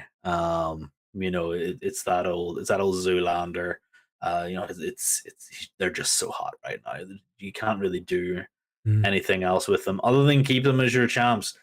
Build them up, make them even bigger, make them bigger and bigger and bigger, and then who might come a knocking? Well, it might be that FTR, it might be that Lucha Bros, it might be that Matt and Nick Jackson, the young Buccarinos. Like, come on. I would love to see the Acclaimed as the champion with those three other tag teams as the challengers. Yeah. Oh, how good to my beans, TK. Feel like we're both in agreement that the Acclaimed will retain. So yeah, I feel like there's still kind of fun matchups to be had with the Acclaimed and kind of the father butt to be played on the outside with some other tag teams. But father posterior. Father glutes. So but we definitely, we're both going with the Acclaimed on this one. Father glutes. Here we go, did it. Pop the boys. All right. In there. Yeah. Sorry, go. Keep going. And now coming up to our last matchup here of the event announced would be Jon Moxley versus MJF for the AEW World Heavyweight Championship. We saw ultimately from the fallout of the brawl out at All Out, Jon Moxley once again is now World Championship of the third time. And once again, like he was doing this past summer, just killing it and being a presence on television and being that leader and defending and just putting on really, really engaging and fun matchups. And MJF, which John said came back from his summer vacation, if you will, ended up getting the partnership with the Firm and getting the Casino chip from the Casino ladder match at All Out and getting this championship opportunity, now cashing it into Full Gear against John. But very interesting dynamic promo with John and MJF last night. Both I felt really, really did a good job of trying to help sell it. John had some really good points about most promos that are really, really good kind of play into things that have elements of truth. And I think one thing that I recall from the promo on Dynamite was, where's he been, the past 6 months? He's been off. He's had literally one match with my young boy, which was Wheeler Yuta, and just kind of cutting promos and stuff. And so fair points to John on that. I thought it was interesting. And then MJF's retort of not quite saving John from the attack by the Firm, but more so just like he wants no excuses type of thing. And it's his time now was the crux of MJF's promo. And I thought it was a decent, excuse me, I thought it was a decent job of trying to sell the match on the Go Home show. Yeah, it was a really, really good back and forth between these two. I thought it was very fun. I liked the fact that Mox referred to the breakdown of MJF as his Brian Pillman-ish sort of character development. That was great. And then the nice little sort of quick hit for me this week, spoiler alert, but the quick hit for me was MJF saving Mox's promo whenever he goes, this Sunday. Is it on Saturday or Sunday? And MJF goes Saturday. It's like, yeah, Saturday, thank you. At full gear. It's just like it's Saturday. You just saw MJF's face go, it's Saturday, and I'm completely drawn into here. It's just Mox getting tongued. I think Mox was just, I love his promos the minute. They give him the mic. You can tell he's not scripted. He just kind of goes out and says whatever the heck he wants. And that's your best Jon Moxley right there. Is you cannot, he comes out to wild thing, right? Like he is just that wild beast. And that's a tribute to Onita, because who used to come out he used to come out to it, yeah. But he is definitely one of these guys that even though he doesn't do promos an awful lot, like whenever he does them, you just kind of like, oh, John, what are you going to say now, boy? What are you going to say to me here, boy? And he doesn't disappoint because he always messes something up. It's funny whenever he does. The nature of kind of how he carries himself, and he's like, I just don't really care. It's on this Sunday. Was the pay-per-view Saturday at Full Gear? I'm gonna beat you, and I'm like, it works for him, and I'm not mad at it. So it does. I think if it was anybody else, they would rip them to absolute shreds. But because it's Mox, anybody says anything. Like, do you remember that time he came back from rehab and somebody called him a name or something? It's like, get that guy out of here. Exactly. Just get him out of here. It's like, he will have you ejected from the stadium if you say anything to him. So if not, get you ejected, he's going to come out there and punch you into the ground. So yeah, it's definitely a Moxley thing that it's just his swagger, his style. Loving about him. Yeah, just love the walk too. Oh, and of course it decides to spaghetti literally right as I'm starting the match. Doesn't count. It doesn't count. So we tested this match, and this match works for sure, 100%. So at this point, it's 100%. Just 2K. So I'm gonna run it. I'm gonna run it back to load it up. So I But yeah. think it's just 100% 2K at this point. Yeah, no. But it's just, it is like you said, it's just John's swagger that kind of gets me. It's that sort of uncultured, primal, sort of what's the word I'm looking for? Sort of, well, let's just call it swagger that he has, compared to this refined, almost cloak and dagger rogue-esque visage that we see from Max. But I'm kind of erring on the side of, we're about to see something we've never seen before from Max. We're about to see a fighter emerge. And I think that is the most important thing to me. That if we see a budding pugilist come out in Max, then this will be one heck of a match. Yeah, I think it's going to be one of those hard fought matchups that John can potentially pull out something in Max that maybe we haven't seen in quite a while. We've seen from MJF matches, for example, the one with Darby quite a while ago, where they had that phenomenal 5 or 6 minute lucha display to begin the matchup. We know that he can work. Okay. Mm-hmm. And we're all well aware that MJF has the ability to go in the ring. So he's very, very talented.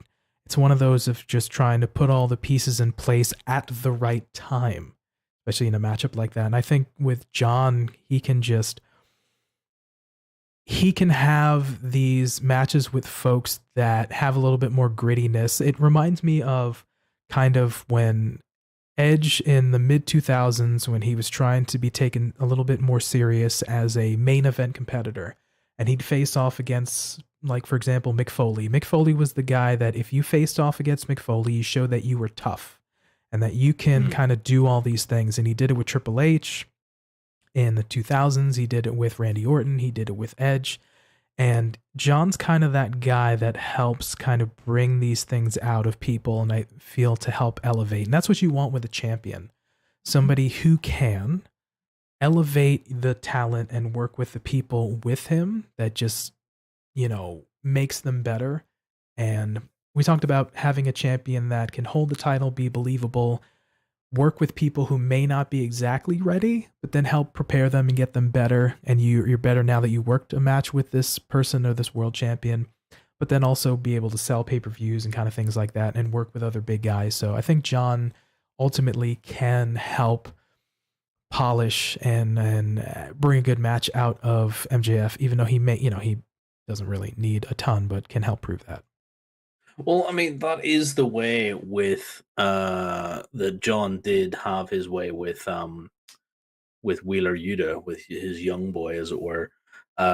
He drug him through the glass, through the dirt, through the barbed wire, and made that kid bleed. It's the same thing with Shooter, like with Shota Umino, his young boy from Japan. It's one of those things, like he can take these kids and he can basically not mold them in his image, but make sure that they can see his image within themselves, and have that sort of that ability to go to the dark place, that ability to sort of go to the place to fight from beneath, and put on a good because that's the thing, this is all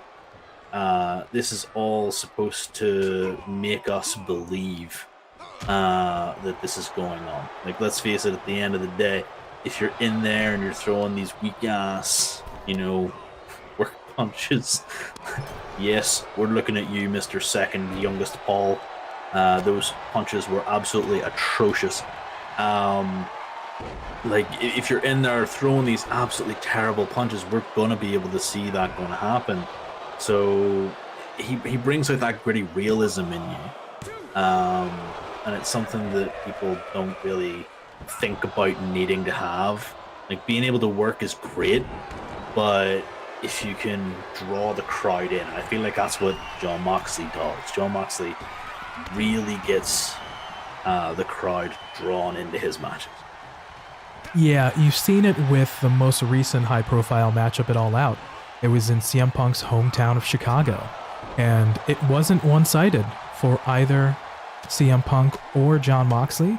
It was shared, and it definitely at one point in the matchup itself, you had folks cheering a little bit more loudly for Jon and Punk, especially in his hometown. But yeah, Jon just is a man of the people, and he has this, we talked about charisma and swagger, where people just get behind him. And it's just, it's what you want in a champion and a person. Oh my God. Here we go. Is that Mr. Nightmare right there? Oh man. Oh, it's about to be the most protected move in all of pro wrestling right there. Feeling a little bit from his good old friend, the American roller coaster. But yeah, I think again we talked about all these different elements. Oh, Death Rider. Oh, come on. That's a rope break, ref. That's a rope break. Ooh. It's a rope break right there. But this is just going to be a fun matchup. Let's, to kind of get away from the All Out, let's just have this end the pay-per-view on a strong note, not be sort of overshadowed by kind of all these different things kind of going on. So there's hoping. Yeah, we don't need a press conference where anything to do with this match gets overshadowed by anything in that press conference, please, this time. No muffins, no seltzer, no soda or whatever he was drinking. You know, maybe no grumpy old man. Let's just please allow MJF and Jon Moxley to have a drama-free pay-per-view. Thank you very much. Yeah, but I've heard, especially through Nick Houseman, one of the wrestling journalists, that we are once again getting a post pay-per-view media scrum. So Tony Khan is continuing that piece. Hopefully, like you had mentioned, let's not have it overshadowed by some potentially another Death Rider here, by some more salacious comments to finish that point. Salacious, he says. There you go. I just say them what they are. Grumpy old man ruins WWE 2K. Come on, 2K. It was the double Death Rider. Come on, Mox. It was the double Death Rider. There was no need for that. All right, so we'll go one more time, and then we'll just go ride with our predictions here. So I played that match multiple times in simulation, and it's worked every time. So apologies once again. 2K is not playing too fair, but knowing we had a little bit of shenanigans happen last time, I put a little bit effort into sort of the splash pages that we're seeing here, so we can obviously talk about the matches ourselves and do predictions, and as well as kind of help set up the game if it indeed decides to work. But yeah, I think this is going to be some false finishes and kicking out of finishers like we saw there. I think that's going to definitely be playing into that for sure. Yeah, I don't want to see too many. But I can see them definitely working a couple in. I don't know.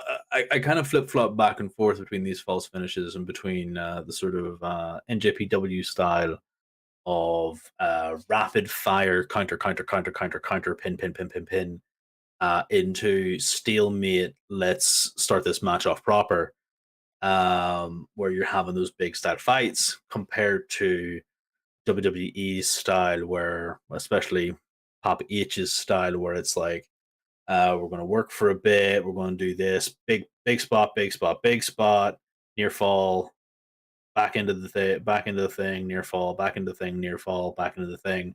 When maybe it's just too many near falls, just kind of spread out.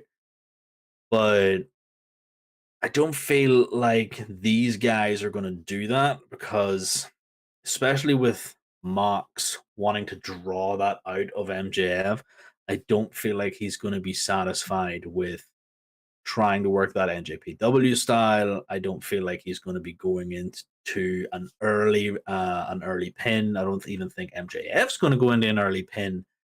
So I feel like we're going to have max 2 to 3 attempts, and they will be,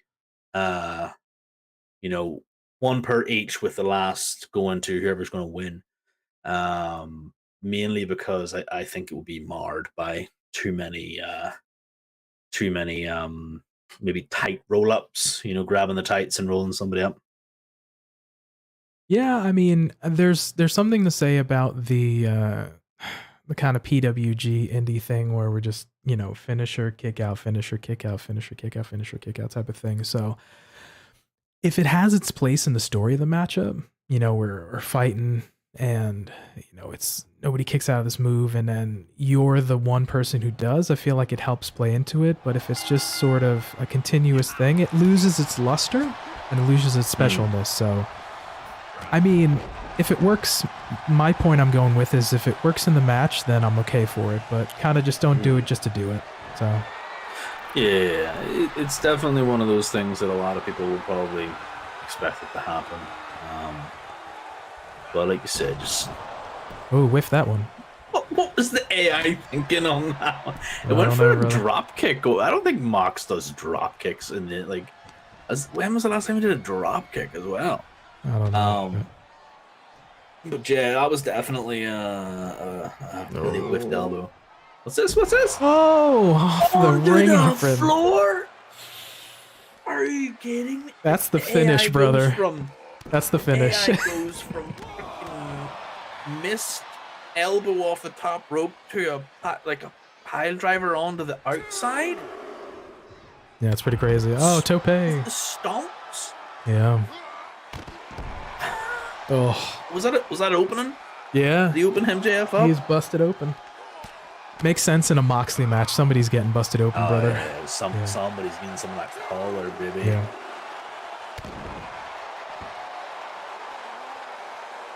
Yeah, it's Come on, must go happen. Usually you'd be more inclined to see Mox busted open rather than his opponent, but it remains to be seen. We're at 4. This AI couldn't give us a countdown. If there's no moves being nice reversal. Okay, giving them the choke. Do you know what you're doing here, AI? All right, okay. Are we gonna end in a count out? Are we gonna end in a count out? Is it gonna crash into a count out? No, okay. Oh, we got to 8. I was genuinely worried there.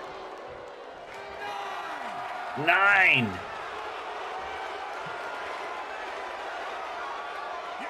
Breaks the count. Wow, right at the 9 count. Oh my. Resets the count. Word. That's crazy.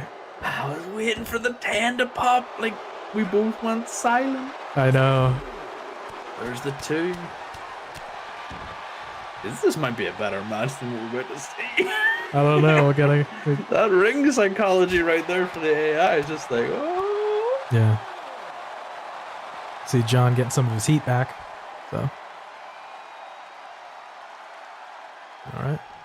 I feel like John. Breaks the count, resets the count. All right, back to 1. Real Mox would have left him in a puddle of his own blood. Yeah. Oh. Don't know if you know this, but the ring posts in AEW, they're square. I've heard that. Yeah. Yeah, it's a good thing they mentioned that. Nice. On us. Although they're square Mox, you kind of want to go at the diagonal so you hit them off the point. Come on. I just mentioned this, Mox. Come on.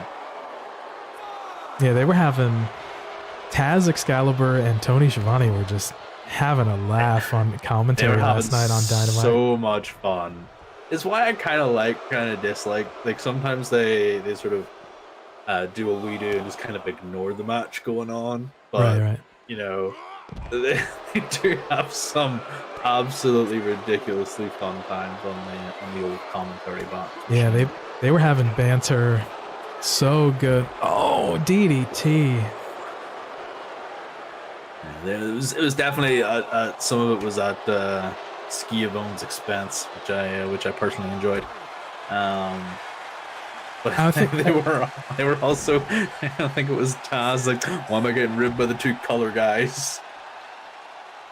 At the end of the day, you really are gonna enjoy more when the commentators have some rapport and kind of have fun. So, as opposed to being super stiff or the complete juxtaposition where these guys just have no chemistry at all. So I'm in favor of them, having a little bit of ska, having some fun with it. So yeah. Whenever the breaks the commentary count team and resets the count again. Jeepers. Another count break. That's nice to see them. Whenever the commentary team is having a lot of fun, I have a lot of fun watching and listening to the matches. Yeah. Whenever you have commentary teams who maybe one of them is trying to have a little bit of bounce and the other one's like trying to be a bit of a douche canoe, then you're well, there's not much you can really do. Yeah. Oh, cradle. Oh, mile driver. What's he gonna do? Is he going for the pin? Yeah, let's go for the pin. Yeah, he is. 1, 2. Oh. It is. I feel the power. I'll get some New Day fans in the audience there. Always. Oh, Death Rider. That's the first one of this match. Yeah. I think that might be the pin. Ooh. Oh, it's the 2.999 repeating, of course, right there. Add and fight him right there. Add and fight him. Yeah, oh, John going to the top. Oh, he's going to miss the elbow again. He's going to go for the elbow.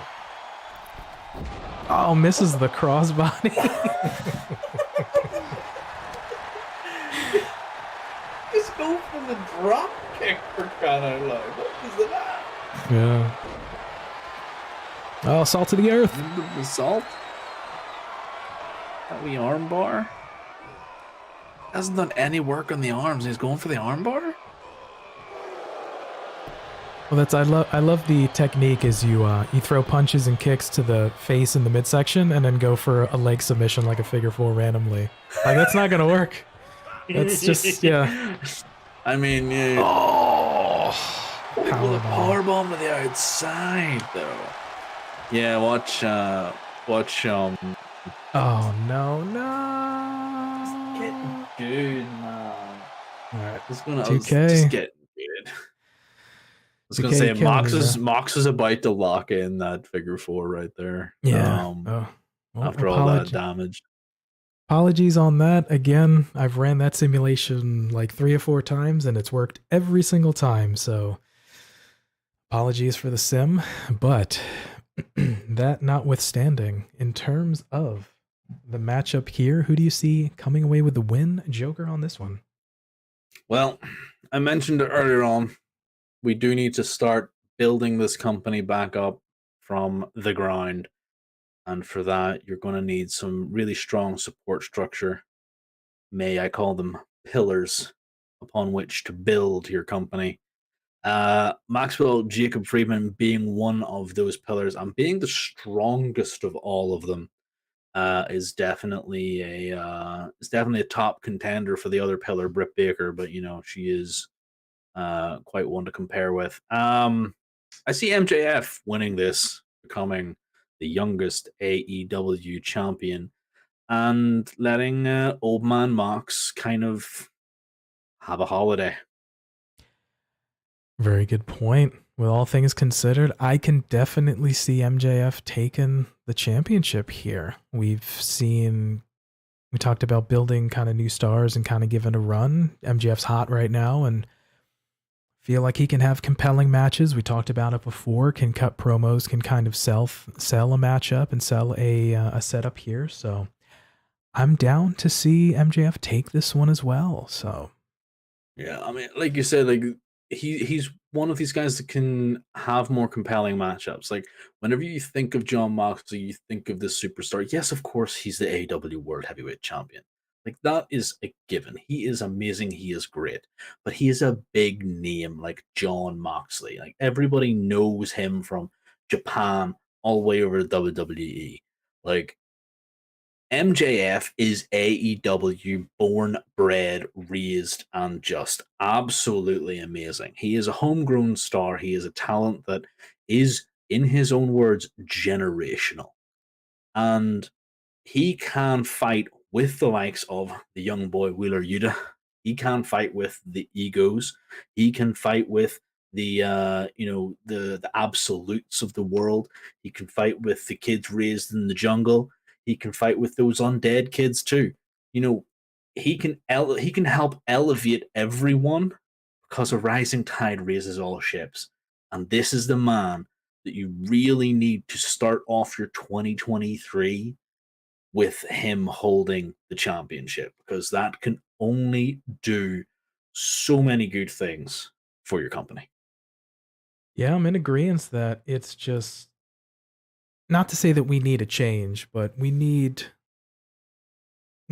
sort of a strong, stable thing for the world championship. This year is indicative of we started with Hangman, went to Punk, then went to interim with John, went back to Punk, went back to John, and here we're at here now. So it would be advantageous to have a little bit of a longer run, and this is going to be counterintuitive to what I'm about to say, but John being a three-time world champion currently, and kind of seeing him hold things down and be phenomenal, but feel like to capitalize on the MJF piece and we feel like it could be a decent run with it. You get fresh matchups, because again, to John's point in that promo, he's only had one match in the last 6 months or so, but I feel like it could be a really, really good piece to freshen things up and give John a little bit of a reprieve, give him like 3-4 weeks off and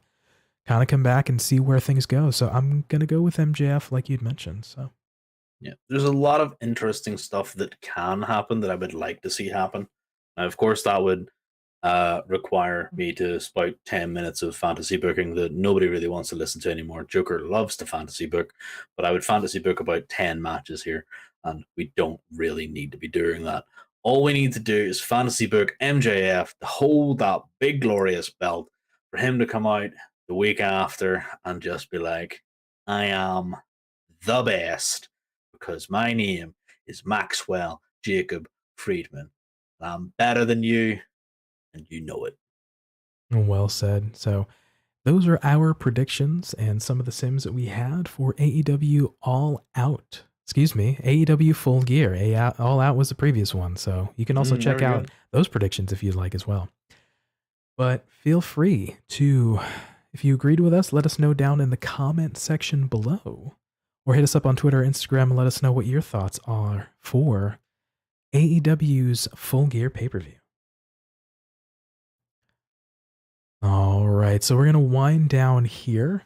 Appreciate everybody stopping by and hanging out with us. Thank you, everybody, for just jumping in and kind of watching. Appreciate it. Those were our predictions and type of thing. We've seen some things that we agree with, some things that we feel like are probably pretty obvious, but definitely let us know what you think of those. So as we wind down here, should be an interesting pay-per-view on Saturday for sure. So I'm looking forward to it, definitely.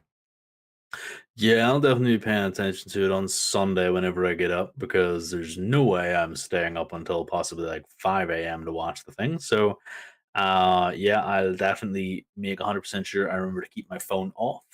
Do not look at Twitter for the inevitable, hashtag MJF trending on Sunday morning. Don't really want to be spoiled, even though I know the answer.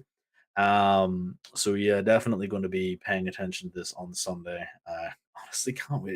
It's exciting that this, because of a couple of matches, this is a very exciting pay-per-view. Yeah, it should be a really, really fun one. And as we see the outcome of these matches, especially the especially the championship matches, we're going to see how we go into the new year and then into the next pay-per-view, which would be Revolution roughly in February's time. So I don't know, we could be a little bit of a changing of a guard, if you will, coming up. Yeah, it's definitely one of those things that if we can see one championship change hands at the top of the card, I would like to see this sort of fresh blood being injected into the company. So I do not mind being wrong about the predictions I have made. I would love to see I would love to see Toni Storm completely surprise me and become and stay rather the champion. I would love to see Nyla Rose become the TBS champion. obviously the Elite become the Trios champions, et cetera, et cetera, et cetera, all the way down the line, except the Acclaimed need to stay champions because we don't need any of that sneaky Swerve BS in our lives. Yeah, just one of those things. Like, I'd be happy with an awful lot of these outcomes. I've just picked the outcomes that I think personally I would like best. All right, fair enough. All right, so if you agreed or disagreed, let us know down in the comment section below or hit us up on Twitter and Instagram and let us know what your predictions are for AEW Full Gear. So for TFJ0ker. No more sneaky Swerve, please. No more sneaky Swerve. No. Captain Encino is going to come and get you. And for me, PrettyTony, it's been a pleasure for you hanging out with us, and thank you for letting us be a part of your day. And remember, be good to yourself, be good to each other, and we will catch you next time. Peace.